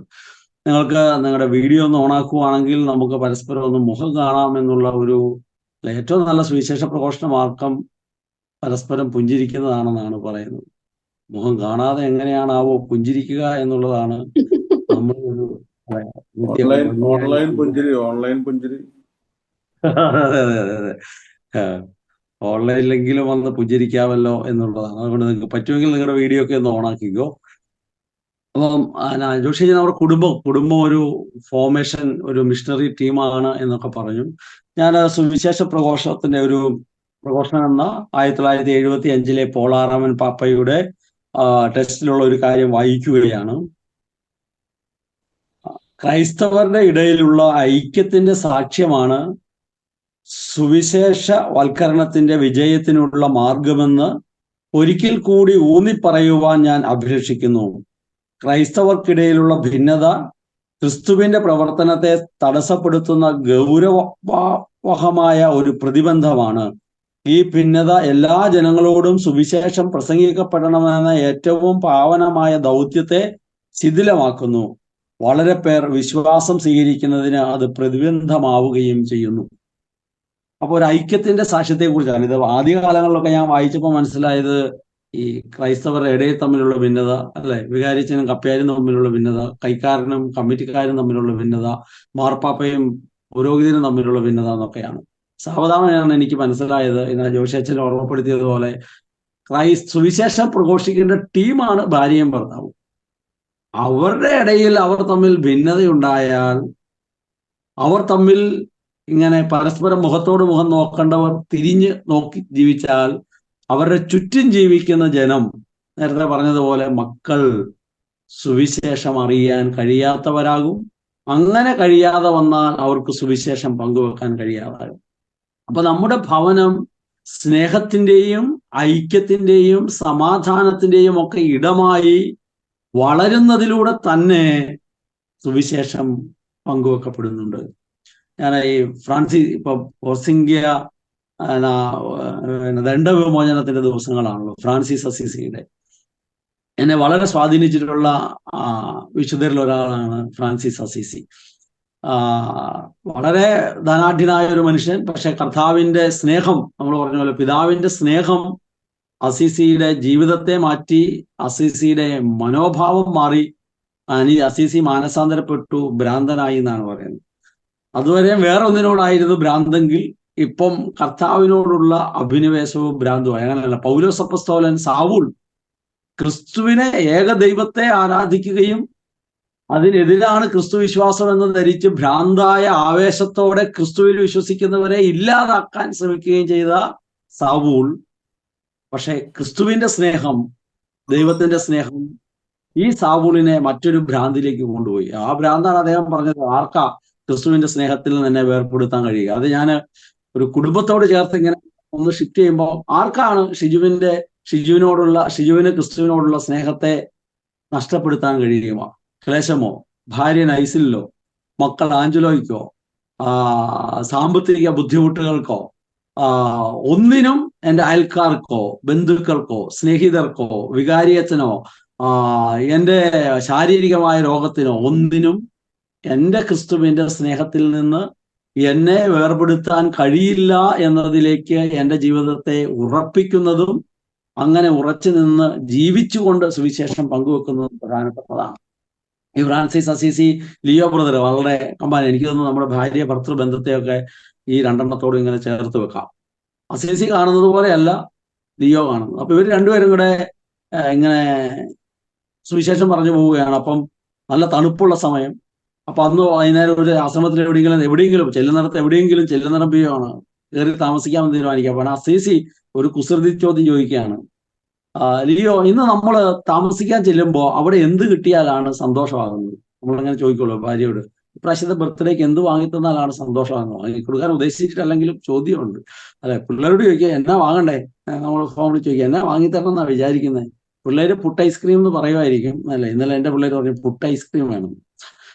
അതുപോലെ നമ്മളിങ്ങനെ ഓരോന്ന് പറയുക എന്ന് പറഞ്ഞാൽ അസീസി ചോദിച്ചു. അപ്പം ലിയോ പറഞ്ഞു, വലിയ ആഗ്രഹമൊന്നുമില്ല, നല്ല തണുപ്പല്ലേ, ചെല്ലുമ്പോൾ ഒരു കമ്പിളിപ്പുതപ്പ്, ഒരു ചൂടുള്ള സൂപ്പ്, ഇത്രയും കിട്ടിയ ഭയങ്കര സന്തോഷമായി എന്നാണ് പറഞ്ഞത്. നമ്മുടെ വീട്ടിൽ ഈ സുവിശേഷമൊക്കെ നടക്കുന്നുണ്ടല്ലോ, ഇങ്ങനെ പല ചോദ്യങ്ങൾ ചോദിക്കുന്നത്. എടി ചേട്ടാ, എൻ്റെ ആങ്ങളയുടെ മോളുടെ കല്യാണമാണ്, അപ്പൊ എന്നാ കൊടുക്കേണ്ടത് ചോദ്യതാണ്. അപ്പം ഭർത്താവ് പറഞ്ഞു, പിന്നെ കൊടുക്കാൻ ഇവിടെ നമ്മുടെ മോളുടെ കല്യാണത്തിന് എന്നാ കൊണ്ടുപോകുന്നത് എന്നാണ് പറയുന്നത്. ഇതൊക്കെ നമ്മുടെ നേരത്തെ ഞാൻ വായിച്ച ആ ഭാഗത്തുള്ള പോലെ നമ്മുടെ അഭിപ്രായ വ്യത്യാസങ്ങളും ഭിന്നതകളും ഒക്കെ ഇതിനെ ഏകോപിപ്പിക്കണമല്ലോ. അപ്പൊ ഇങ്ങനെ ഇവർ സന്തോഷത്തോടെ ഒരു ആശ്രമത്തിൽ ചെന്ന് മുട്ടി. വൈകുന്നേരം സന്ധ്യയായപ്പോൾ ആശ്രമത്തിൽ തുറന്ന് അവർ ചോദിച്ചെന്നാ, ഞങ്ങൾ രണ്ട് വഴി യാത്രക്കാരാണ്, കിടക്കാനൊരു സ്ഥലം തരുമെന്ന് ചോദിച്ചു. അപ്പൊ ആ ആശ്രമത്തിൽ തലേദിവസം ഇങ്ങനെ രണ്ടുപേരും വന്ന് ചോദിച്ച് കിടന്നു, സ്ഥലം കൊടുത്തു. അന്ന് രാത്രി ആ കള്ളന്മാരായിരുന്നു അവരവിടുത്തെ സാധനം മൊത്തം അടിച്ചു മാറ്റിക്കൊണ്ടുപോയി. അതാണ് ആശ്രമത്തിൽ തലേ ദിവസത്തെ അനുഭവം. ഇങ്ങനെ നമ്മുടെ ജീവിതത്തിൽ ഇങ്ങനത്തെ അനുഭവം ഉണ്ടല്ലോ. ആ പുള്ളി പറഞ്ഞു, ഒരു മിനിറ്റ് എന്ന് പറഞ്ഞിട്ട് ആശ്രമ ശ്രേഷ്ഠനോട് പോയിട്ട് പറഞ്ഞു, അതെ, ഇന്നലെ പോയ കള്ളന്മാരുടെ കൂട്ടിൽ 2 വന്നിട്ടുണ്ട്, നമ്മളെ പറ്റിക്കാമെന്നാണ് വിദ്വാന്മാരുടെ ശ്രമം, നമുക്ക് അതൊന്നും മനസ്സിലായിട്ടില്ലെന്നാണ്. എന്താണെന്ന് അറിയില്ല. അവര് കുറെ ആൾക്കാര് വലിയ വടിയും തടിയും ഒക്കെ ആയിട്ട് വന്ന് ഈ അസിസിയെയും ലിയോ ബ്രദറെയും പൊതിരെ തല്ലി. ഇവർക്ക് തല്ലി കിട്ടുന്നതിന് കാരണം അറിയത്തില്ല. ഇവരാകപ്പാടെ ഒരു ചോദ്യം ചോദിച്ചിട്ടുള്ളൂ, കിടക്കാൻ സ്ഥലം തരുമോ. അങ്ങനെയാണ് ഭാര്യ ഭർത്തൃ ബന്ധത്തിൽ ഈ വഴക്കുണ്ടാകുമ്പോൾ നമുക്ക് ചിലപ്പോൾ ഭാര്യയ്ക്ക് തോന്നുന്നു, ഞാനിപ്പോൾ പ്രത്യേകിച്ചൊന്നും പറഞ്ഞില്ല, ഈ വഴക്കുണ്ടാകേണ്ട കാര്യം എന്നാണ്. ഇപ്പൊ ഈ മക്കളിങ്ങനെ വിചാരിക്കുന്നത്, ഇപ്പൊ ഞങ്ങളൊന്നും ചെയ്തില്ലല്ലോ, എന്തിനും അപ്പനും ഈ വഴക്കുണ്ടാക്കണത് എന്ന് പറഞ്ഞ പോലെ ഈ അടിയും കിട്ടി ഇവരെ ഗേറ്റിന് പുറത്താക്കി. അങ്ങനെ നല്ല അടിയും കിട്ടി തണുപ്പത്ത് ഒന്നുമില്ലാതെ ഗേറ്റിന് പുറത്ത് കിടക്കുമ്പോൾ അസീസിയുടെ അടുത്ത ചോദ്യം, ലിയോ ഇപ്പം എന്ത് തോന്നുന്നു? ലിയോയ്ക്ക് കലി കയറി വരുന്നുണ്ട്. ഒരു കമ്പിളിപ്പുതപ്പും സൂപ്പ് വിചാരിച്ചുള്ളൂ. അപ്പോഴാണ് പൊതിഞ്ഞ അടിയും കിട്ടി, എന്നിട്ട് തണുപ്പ്. അപ്പോൾ ലിയോ ഇങ്ങനെ കലി കയറി വരികയാണ്. അപ്പൊ അസീസി പറയാണ്, ഇപ്പോഴാണ് എനിക്ക് വളരെ സന്തോഷമായത്, ക്രിസ്തുവിനെ പ്രതി സഹിക്കാൻ കൂടിയുള്ള കൃപ കിട്ടിയത്. അപ്പൊ ഭാര്യ ഭർത്താവിനെ എടുത്തിട്ട് പെരുമാറുമ്പോൾ ഭർത്താവ് വളരെ സ്നേഹത്തോടെ പറയണം, ക്രിസ്തുവിനെ പ്രതി സഹിക്കാനും ഉള്ള കൃപ കിട്ടിയതിന് സന്തോഷം എന്ന് പറയാൻ പറ്റുന്ന വിധം നമ്മുടെ കുടുംബത്തിന്റെ ജീവിതത്തെ നമുക്ക് മാറ്റാൻ കഴിയുന്നതിലേക്ക് നമ്മൾ വളരേണ്ടതുണ്ട്. അപ്പൊ അത് നമ്മുടെ ജീവിതത്തിന്റെ സുവിശേഷമാണ്. നമ്മുടെ കുടുംബത്തിന്റെ ചുറ്റുവട്ടങ്ങളെ സുവിശേഷത്തിന്റെ സാന്നിധ്യമാക്കാൻ. ഇപ്പൊ ഞാൻ ഒന്ന് രണ്ട് ഉദാഹരണം പറഞ്ഞിട്ട് എൻ്റെ ജീവിതവുമായി ബന്ധപ്പെട്ട് ഞാൻ എൻ്റെ ജീവിതത്തിൽ ഒരിക്കലും എൻ്റെ അപ്പനമ്മ വളരെ സാധാരണക്കാരായ ആൾക്കാർ. അപ്പൻ മരിച്ചു. വളരെ സ്നേഹമുള്ള സാധാരണക്കാരായ ആള്. അന്നൊന്നും അത്രയും മനസ്സിലായിട്ടില്ല ഇത് ക്രൂരരാണ് കാരണന്മാരെന്നാണ് മനസ്സിലായത്. പിന്നെയാണല്ലോ നമുക്ക് ഇത് തിരിച്ചറിയുന്നത്. എല്ലാ ദിവസവും സന്ധ്യാപ്രാർത്ഥന കഴിഞ്ഞ് നമ്മൾ പോയി സ്തുതി കൊടുക്കും, അപ്പനും അമ്മയും മേടിക്കും. അപ്പൊ അന്ന് ഞാൻ വിചാരിച്ചത് ഈ അപ്പനും അമ്മയും ഇങ്ങനെ രാജാവായിട്ട് ഇരിക്കുക, മക്കൾ വന്ന് ഇതൊക്കെ തരിക, തന്നില്ലെങ്കിൽ ഡാ വാ എന്ന് പറയുക എന്നൊക്കെയാണ്. ഞാൻ ധാരാളം സുവിശേഷം ജീവിക്കുന്ന കുടുംബങ്ങളിൽ എനിക്ക് പോയി കിടക്കാനായിട്ട് അവസരം കിട്ടി. അതൊരു ഭാഗ്യമായിട്ട് ഞാൻ കരുതുകയാണ്. അങ്ങനെ ഞാൻ താമസിച്ച ധാരാളം വീടുകളിൽ സന്ധ്യാപ്രാർത്ഥന കഴിഞ്ഞ് മക്കൾ പോയി സ്തുതി ചെല്ലുന്നു, അപ്പൻ അവരുടെ തലയിൽ കൈവച്ച് പ്രാർത്ഥിക്കുന്നു, അമ്മ പ്രാർത്ഥിക്കുന്നു. അവസാനം ഈ അപ്പനും അമ്മയും പരസ്പരം കെട്ടിപ്പിടിച്ച് ഉമ്മ കൊടുക്കുന്നു. കല്യാണം കഴിച്ചു വന്ന മരുമകൾ അമ്മയ്ക്ക് കൊടുക്കുന്നു. അപ്പൊ ഇതൊക്കെ ഞാൻ പല സുവിശേഷത്തിന്റെ വളരെ സജീവമായ സാന്നിധ്യമായിരുന്ന വീടുകളിൽ നിന്നും കണ്ടപ്പോ ഞാൻ വിവാഹത്തിന് മുമ്പ് തീരുമാനിച്ചു വിവാഹം കഴിയുമ്പോൾ ഇതൊക്കെ ജീവിതത്തിൽ കൊണ്ടുവരണം.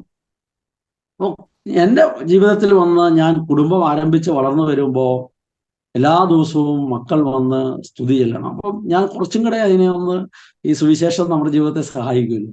രാവിലെ എഴുന്നേറ്റ് ആദ്യം പോയി ഈശോയ്ക്ക് ഉമ്മ കൊടുക്കണം. ഒരു കുരിശിന് കൊണ്ട് എടുത്ത് ഉമ്മ കൊടുക്കുക, അവരൊന്നും പറയണ്ട, പല്ലും തേക്കണ്ട, ഒന്നും വേണ്ട. അപ്പൊ എൻ്റെ വീട്ടിൽ കണ്ടതല്ല, പക്ഷെ പല വീടുകളിൽ ഞാൻ കണ്ടതാണ്. അത് കഴിഞ്ഞ് വന്ന അപ്പൻ്റെ അടുത്ത് വന്ന് ഈശോ മിശിഹായ്ക്ക് സ്തുതി എന്ന് പറഞ്ഞ് ഉമ്മ തരിക, അപ്പൻ അവരെ തലയ്ക്ക് വെച്ച് കുരിശ് വരയ്ക്കുക, എന്നിട്ട് പല്ല് തേക്കാൻ പോയാൽ മതി. സ്കൂളിൽ പോകുമ്പോൾ ഇത് ആവർത്തിക്കുക. തിരിച്ചു വരുമ്പോൾ സ്കൂളിൽ നിന്ന് വന്ന പാടെ, ഞാനൊക്കെ വീട്ടിലേക്ക് വന്ന പാടെ കാപ്പിക്ക് എന്നാന്ന് ചോദിച്ചോണ്ടാണ്. നമുക്ക് കാപ്പിക്ക് എന്നാന്ന് ചോദിക്കണ്ട, കാപ്പിക്കുണ്ടാവും, പക്ഷെ വന്ന പാടെ ഈശോയ്ക്ക് ഉമ്മ കൊടുക്കുക, അപ്പനും അമ്മയ്ക്ക് ഉമ്മ തരിക. അപ്പൊ ഒരു ദിവസം 6-7 പ്രാവശ്യമെങ്കിലും ഇപ്രകാരം മക്കൾ. ഇപ്പം എൻ്റെ വീട്ടിൽ ഞാൻ സന്ധ്യാപ്രാർത്ഥന കഴിഞ്ഞ് അപ്പനും അമ്മയും പരസ്പരം സ്തുതി ചെല്ലുന്നത് കണ്ടിട്ടുണ്ട്. ഇങ്ങനെ ദൂരെ നിന്ന് നമ്മൾ പള്ളി സ്തുതി കൊടുക്കൂലേ, ഉള്ള സമാധാനം പോകുന്നല്ലേ, സമാധാനം നിങ്ങളോട് കൂടെ പരസ്പരം സന്തോഷത്തോട് കൊടുക്കണം എന്ന് പറഞ്ഞ് ഭിത്തിക്ക് വരെ കൊടുക്കും എന്ന് പറഞ്ഞ പോലെ. പക്ഷെ എൻ്റെ ജീവിതത്തിലേക്ക് വന്നപ്പോൾ അത് ഭാര്യയ്ക്ക് ചേർത്ത് പിടിച്ച് സ്തുതി ചൊല്ലി ഉമ്മ കൊടുക്കുന്നതിലേക്ക് വളരാനായിട്ട് പരിശ്രമിച്ചു. ഒരു സമയമെടുക്കുമായിരിക്കാം. അതുകൊണ്ട് നമ്മൾ ഫിസിക്കലായുള്ള പ്രോഗ്രാം ഒക്കെ നടത്തുമ്പോൾ ഞാൻ പറയുന്നത്, നിങ്ങൾ ഇന്ന് മുതൽ ചെയ്യേണ്ടത്, നിങ്ങളുടെ വീടുകളിൽ പ്രിയപ്പെട്ട എല്ലാവർക്കും ഉമ്മ കൊടുത്തിട്ടേ ഉറങ്ങുകയുള്ളൂ എന്നെങ്കിലും ഒന്ന് തീരുമാനമെടുക്കണം. എത്ര പ്രതിസന്ധി കടന്നു പോകുന്നതാണെങ്കിലും വഴക്കുണ്ടാക്കി കിടക്കുന്നതാണെങ്കിലും ഭാര്യയും ഭർത്താവും പരസ്പരം ഉമ്മ കൊടുത്ത് ഒന്ന് കുരിശ് വരച്ചിട്ട് വേണം കിടന്നുറങ്ങാൻ. അത് സുവിശേഷത്തിന്റെ വലിയ ശക്തിയാണ്, സുവിശേഷത്തിന്റെ വലിയ ചൈതന്യമാണ്. അപ്പൊ ഞാൻ ഈ പിള്ളേരോട് ഇങ്ങനെ വന്നു കഴിയുമ്പോഴേ പഠിക്കണം എന്ന് പറയുകയും ഒക്കെ ചെയ്തപ്പോൾ പിള്ളേർ പറഞ്ഞു ഉപദേശമാണെന്ന് പറഞ്ഞു. അപ്പം പരിശുദ്ധാത്മാവ് തന്ന ഒരു ബോധം കൊണ്ട് ഞാനിപ്പോൾ എൻ്റെ ടെക്നോളജി ഒന്ന് മാറ്റി, ചിലപ്പോൾ നിങ്ങൾക്ക് സഹായമാകുമെന്ന് വിചാരിച്ചാണ്. അപ്പം പിള്ളേർ വന്ന് രാവിലെ എപ്പോഴാണെങ്കിലും മുട്ടുകുത്തി പ്രാർത്ഥിക്കുമ്പം പിള്ളേർ പറയും, അലീന ഈശോയുടെ വിശുദ്ധയായ കുഞ്ഞാണ്, നന്നായി പഠിക്കുന്നു.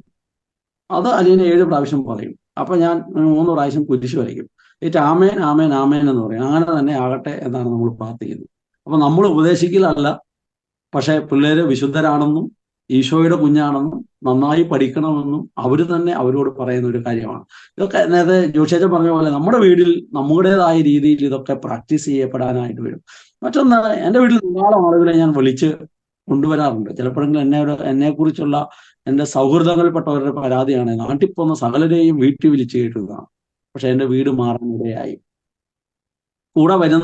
വീട്ടിൽ വരുന്ന എല്ലാവർക്കും എൻ്റെ ഭാര്യ നല്ല ഭക്ഷണം ഉണ്ടാക്കി കൊടുക്കുക. അതൊക്കെ ധാരാളം ആളുകൾ വരിക, പ്രാർത്ഥിക്കുക, ഒരുമിച്ച്. ഇപ്പൊ കഴിഞ്ഞ ദിവസം ഉണ്ടായൊരു വലിയ എൻ്റെ കുറെ നാളുകൾക്ക് ശേഷമാണ് ഒരു കാരിത്താസ് സിസ്റ്റർ വീട്ടിൽ വന്നു. അപ്പൊ സാരിയൊക്കെ എടുത്ത് ബ്ലൗസൊക്കെ ഇട്ട് സാധാരണ ഒരു വേഷം. അപ്പൊ വീട്ടിൽ പറഞ്ഞു, പപ്പയുടെ ഒരു കൂട്ടുകാരൻ സിസ്റ്റർ വരുന്നുണ്ടെന്ന് പറഞ്ഞു. അപ്പൊ ഇളയ കൊച്ച് 4 വയസ്സുള്ള കൊച്ചിനോട് അമ്മ പറഞ്ഞു സിസ്റ്റർ വരുന്നുണ്ടെന്ന് പറഞ്ഞു. അപ്പൊ വീട്ടിൽ ഒന്ന് വണ്ടി ഇറക്കിയത് സാധാരണ വാതക്ക് നിന്ന് എല്ലാവരും സ്തുതി കൊടുത്ത് എല്ലാവരും സ്വീകരിക്കലാണ്. ഈ സിസ്റ്റർ ഇറങ്ങിയത് കണ്ടത് ഈ 4 വയസ്സുള്ള കൊച്ച് ഒരൊറ്റ പോക്ക് അടുക്കളയിലോട്ട്. എന്നിട്ട് അമ്മയോട് പറഞ്ഞു, അമ്മയ്ക്ക് ബോധമില്ലേ, അത് സിസ്റ്റർ ഒന്നും അല്ലെന്നു. കൊച്ചു നോക്കുമ്പം അപ്പിയർനെസ്സിൽ സാധാരണ അമ്മ കൊടുക്കുന്ന പോലെ സാരിയും ബ്ലൗസും ആണ്. അതുകൊണ്ട് സിസ്റ്ററായിട്ട് മനസ്സിലായിട്ടില്ല. സിസ്റ്റർ വന്ന് സിസ്റ്റർ എന്നൊക്കെ പറഞ്ഞു. അപ്പോൾ സിസ്റ്റർ ആൻറ്റി എന്ന് പറഞ്ഞു. അപ്പം സിസ്റ്റർ പറഞ്ഞു, സിസ്റ്റർ ആൻറ്റി എന്ന് പറയണ്ട, ആൻറ്റി എന്ന് പറയിപ്പിച്ചാൽ മതി. ഒരു രാത്രി വൈകുന്നേരം ഒരു 7-6 മണിയായപ്പോഴാണ് വന്നത്. ഈ കുഞ്ഞു കൊച്ച് വളരെ കമ്പനിയായി. ആൻറ്റി എന്ന് വിളിച്ച് നടക്കുന്നു. പോകാൻ നേരത്തെ പിറ്റേ ദിവസം രാവിലെ പോകുന്ന നേരത്ത് പറഞ്ഞു, പോണ്ട ആൻറ്റി പോണ്ട എന്ന് പറഞ്ഞു. എന്നാണ് ആ സിസ്റ്ററുടെ ഇടപെടൽ, സാന്നിധ്യം, പ്രാർത്ഥന കൊച്ചിന്റെ ജീവിതത്തെ സ്വാധീനിച്ചിട്ടുണ്ട്. അപ്പൊ അത് സുവിശേഷത്തിന്റെ സാന്നിധ്യമാണ്. കഴിഞ്ഞ ദിവസം അൽഫോൻസാമ്മയുടെ ഫീസിന്റെ സമയത്ത് എൻ്റെ 3 പെൺകുഞ്ഞുങ്ങൾ, അവര് 3 പേരും ഈ സിസ്റ്റേഴ്സിന്റെ ചെറിയൊരു ഉടുപ്പ് മമ്മി തയ്ച്ചു തന്നിട്ടുണ്ടായിരുന്നു. അത് 3 ഇട്ട് ഇവിടുത്തെ FCC കോൺവെന്റിൽ പോയിട്ട് അവരെ വിഷ് ചെയ്തു. അപ്പൊ എന്റെ ഭാര്യ പറഞ്ഞു പോണോ? അപ്പൊ ഞാൻ പറഞ്ഞു ഏതായാലും തയ്ച്ചതല്ലേ, ഡ്രസ്സൊക്കെ 4 പേര് കാണട്ടെ എന്ന് പറഞ്ഞു. നമ്മുടെ മനസ്സിലൊരു ആശയം, ഇവരിത് ഇടുന്നു, കോൺവെന്റിൽ പോയി വിഷ് ചെയ്യുന്നു, അതൊക്കെ അവരുടെ ജീവിതത്തെ ക്രിസ്തുവിന് വേണ്ടി ജീവിക്കാൻ സഹായിക്കുന്ന ഒരു കാര്യമാണ്. അതുകൊണ്ട് ഞാൻ അവസാനിപ്പിക്കുകയാണ്. ധാരാളം കാര്യങ്ങളുണ്ട്. നിങ്ങൾ അരി അടുപ്പത്തിടുമ്പോൾ, അമ്മമാരാണല്ലോ ഇപ്പൊ അമേരിക്കയിൽ അടുപ്പത്താണോ ഇടുന്നത് അതോ വേറെ വല്ലയിടത്താണോ അറിയത്തില്ല, ഇടുമ്പോ ദൈവമേ ഇതെന്റെ ഭർത്താവ് സുവിശേഷത്തിന് വേണ്ടി ജീവിക്കാനുള്ള ആരോഗ്യത്തിനും സുവിശേഷം പങ്കുവെക്കാനുള്ള കൃപയ്ക്കും വേണ്ടിയാണ് ഞാൻ ഇടുന്നത്. ഈ ഭക്ഷണം എൻ്റെ മക്കൾ കഴിക്കുമ്പോൾ അത് സുവിശേഷത്തിന്റെ ശക്തി അവരിൽ ആകാനും അവർക്കുള്ള ആരോഗ്യം സുവിശേഷത്തിന് വേണ്ടി വിനിയോഗിക്കാനുമാണ് ഞാൻ ഇതിടുന്നത് എന്ന് വിചാരിച്ചുകൊണ്ട് തന്നെ അമ്മ ഓരോ ദിവസവും ഭക്ഷണം ഉണ്ടാക്കണം. വസ്ത്രം അലക്കുമ്പോൾ ഇത് സുവിശേഷത്തിന്റെ വലിയ വിശുദ്ധി എൻ്റെ ഭർത്താവിനും എനിക്കും മക്കൾക്കും ഒക്കെ ഉണ്ടാകാൻ ഈ വസ്ത്രം ഞാൻ അലക്കുകയാണ്. പല്ല് തേക്കുമ്പോൾ ഞാൻ പ്രാർത്ഥിക്കുന്നത് അങ്ങനെയാണ്, ദൈവമേ എൻ്റെ പല്ല് വെളുക്കുന്നത് പോലെ എൻ്റെ ബന്ധുക്കളുടെയൊക്കെ ആത്മാവിനെ നിന്ന് വെളുപ്പിച്ചേക്കണേ. വളരെ സിമ്പിൾ ആയിട്ടുള്ള ഇങ്ങനത്തെ പ്രാർത്ഥന ഇപ്പൊ ഞാൻ ഏറ്റവും കൂടുതൽ നടക്കുകയും നിൽക്കുകയും ചെയ്യുന്ന ഒരാളാണ് പ്രോഗ്രാമൊക്കെ ആയി ബന്ധപ്പെട്ട്. അതുകൊണ്ട് ഞാൻ കർത്താവിനോട് പറഞ്ഞിരിക്കുന്നത്, ഞാൻ നിൽക്കുന്നതും നടക്കുന്നതുമെല്ലാം എൻ്റെ ഭാര്യയും മക്കളും വിശുദ്ധരാകാനാണ്. അപ്പൊ നമ്മൾ ചെയ്യുന്ന ഓരോ കാര്യം, മുടി ചെയ്യുന്നതാകാം, പല്ല് തേക്കുന്നതാകാം, എല്ലാം സുവിശേഷത്തിന് വേണ്ടി ചെയ്യാൻ നമ്മൾ നിരന്തരം ജാഗ്രതയുള്ളവരാകുക.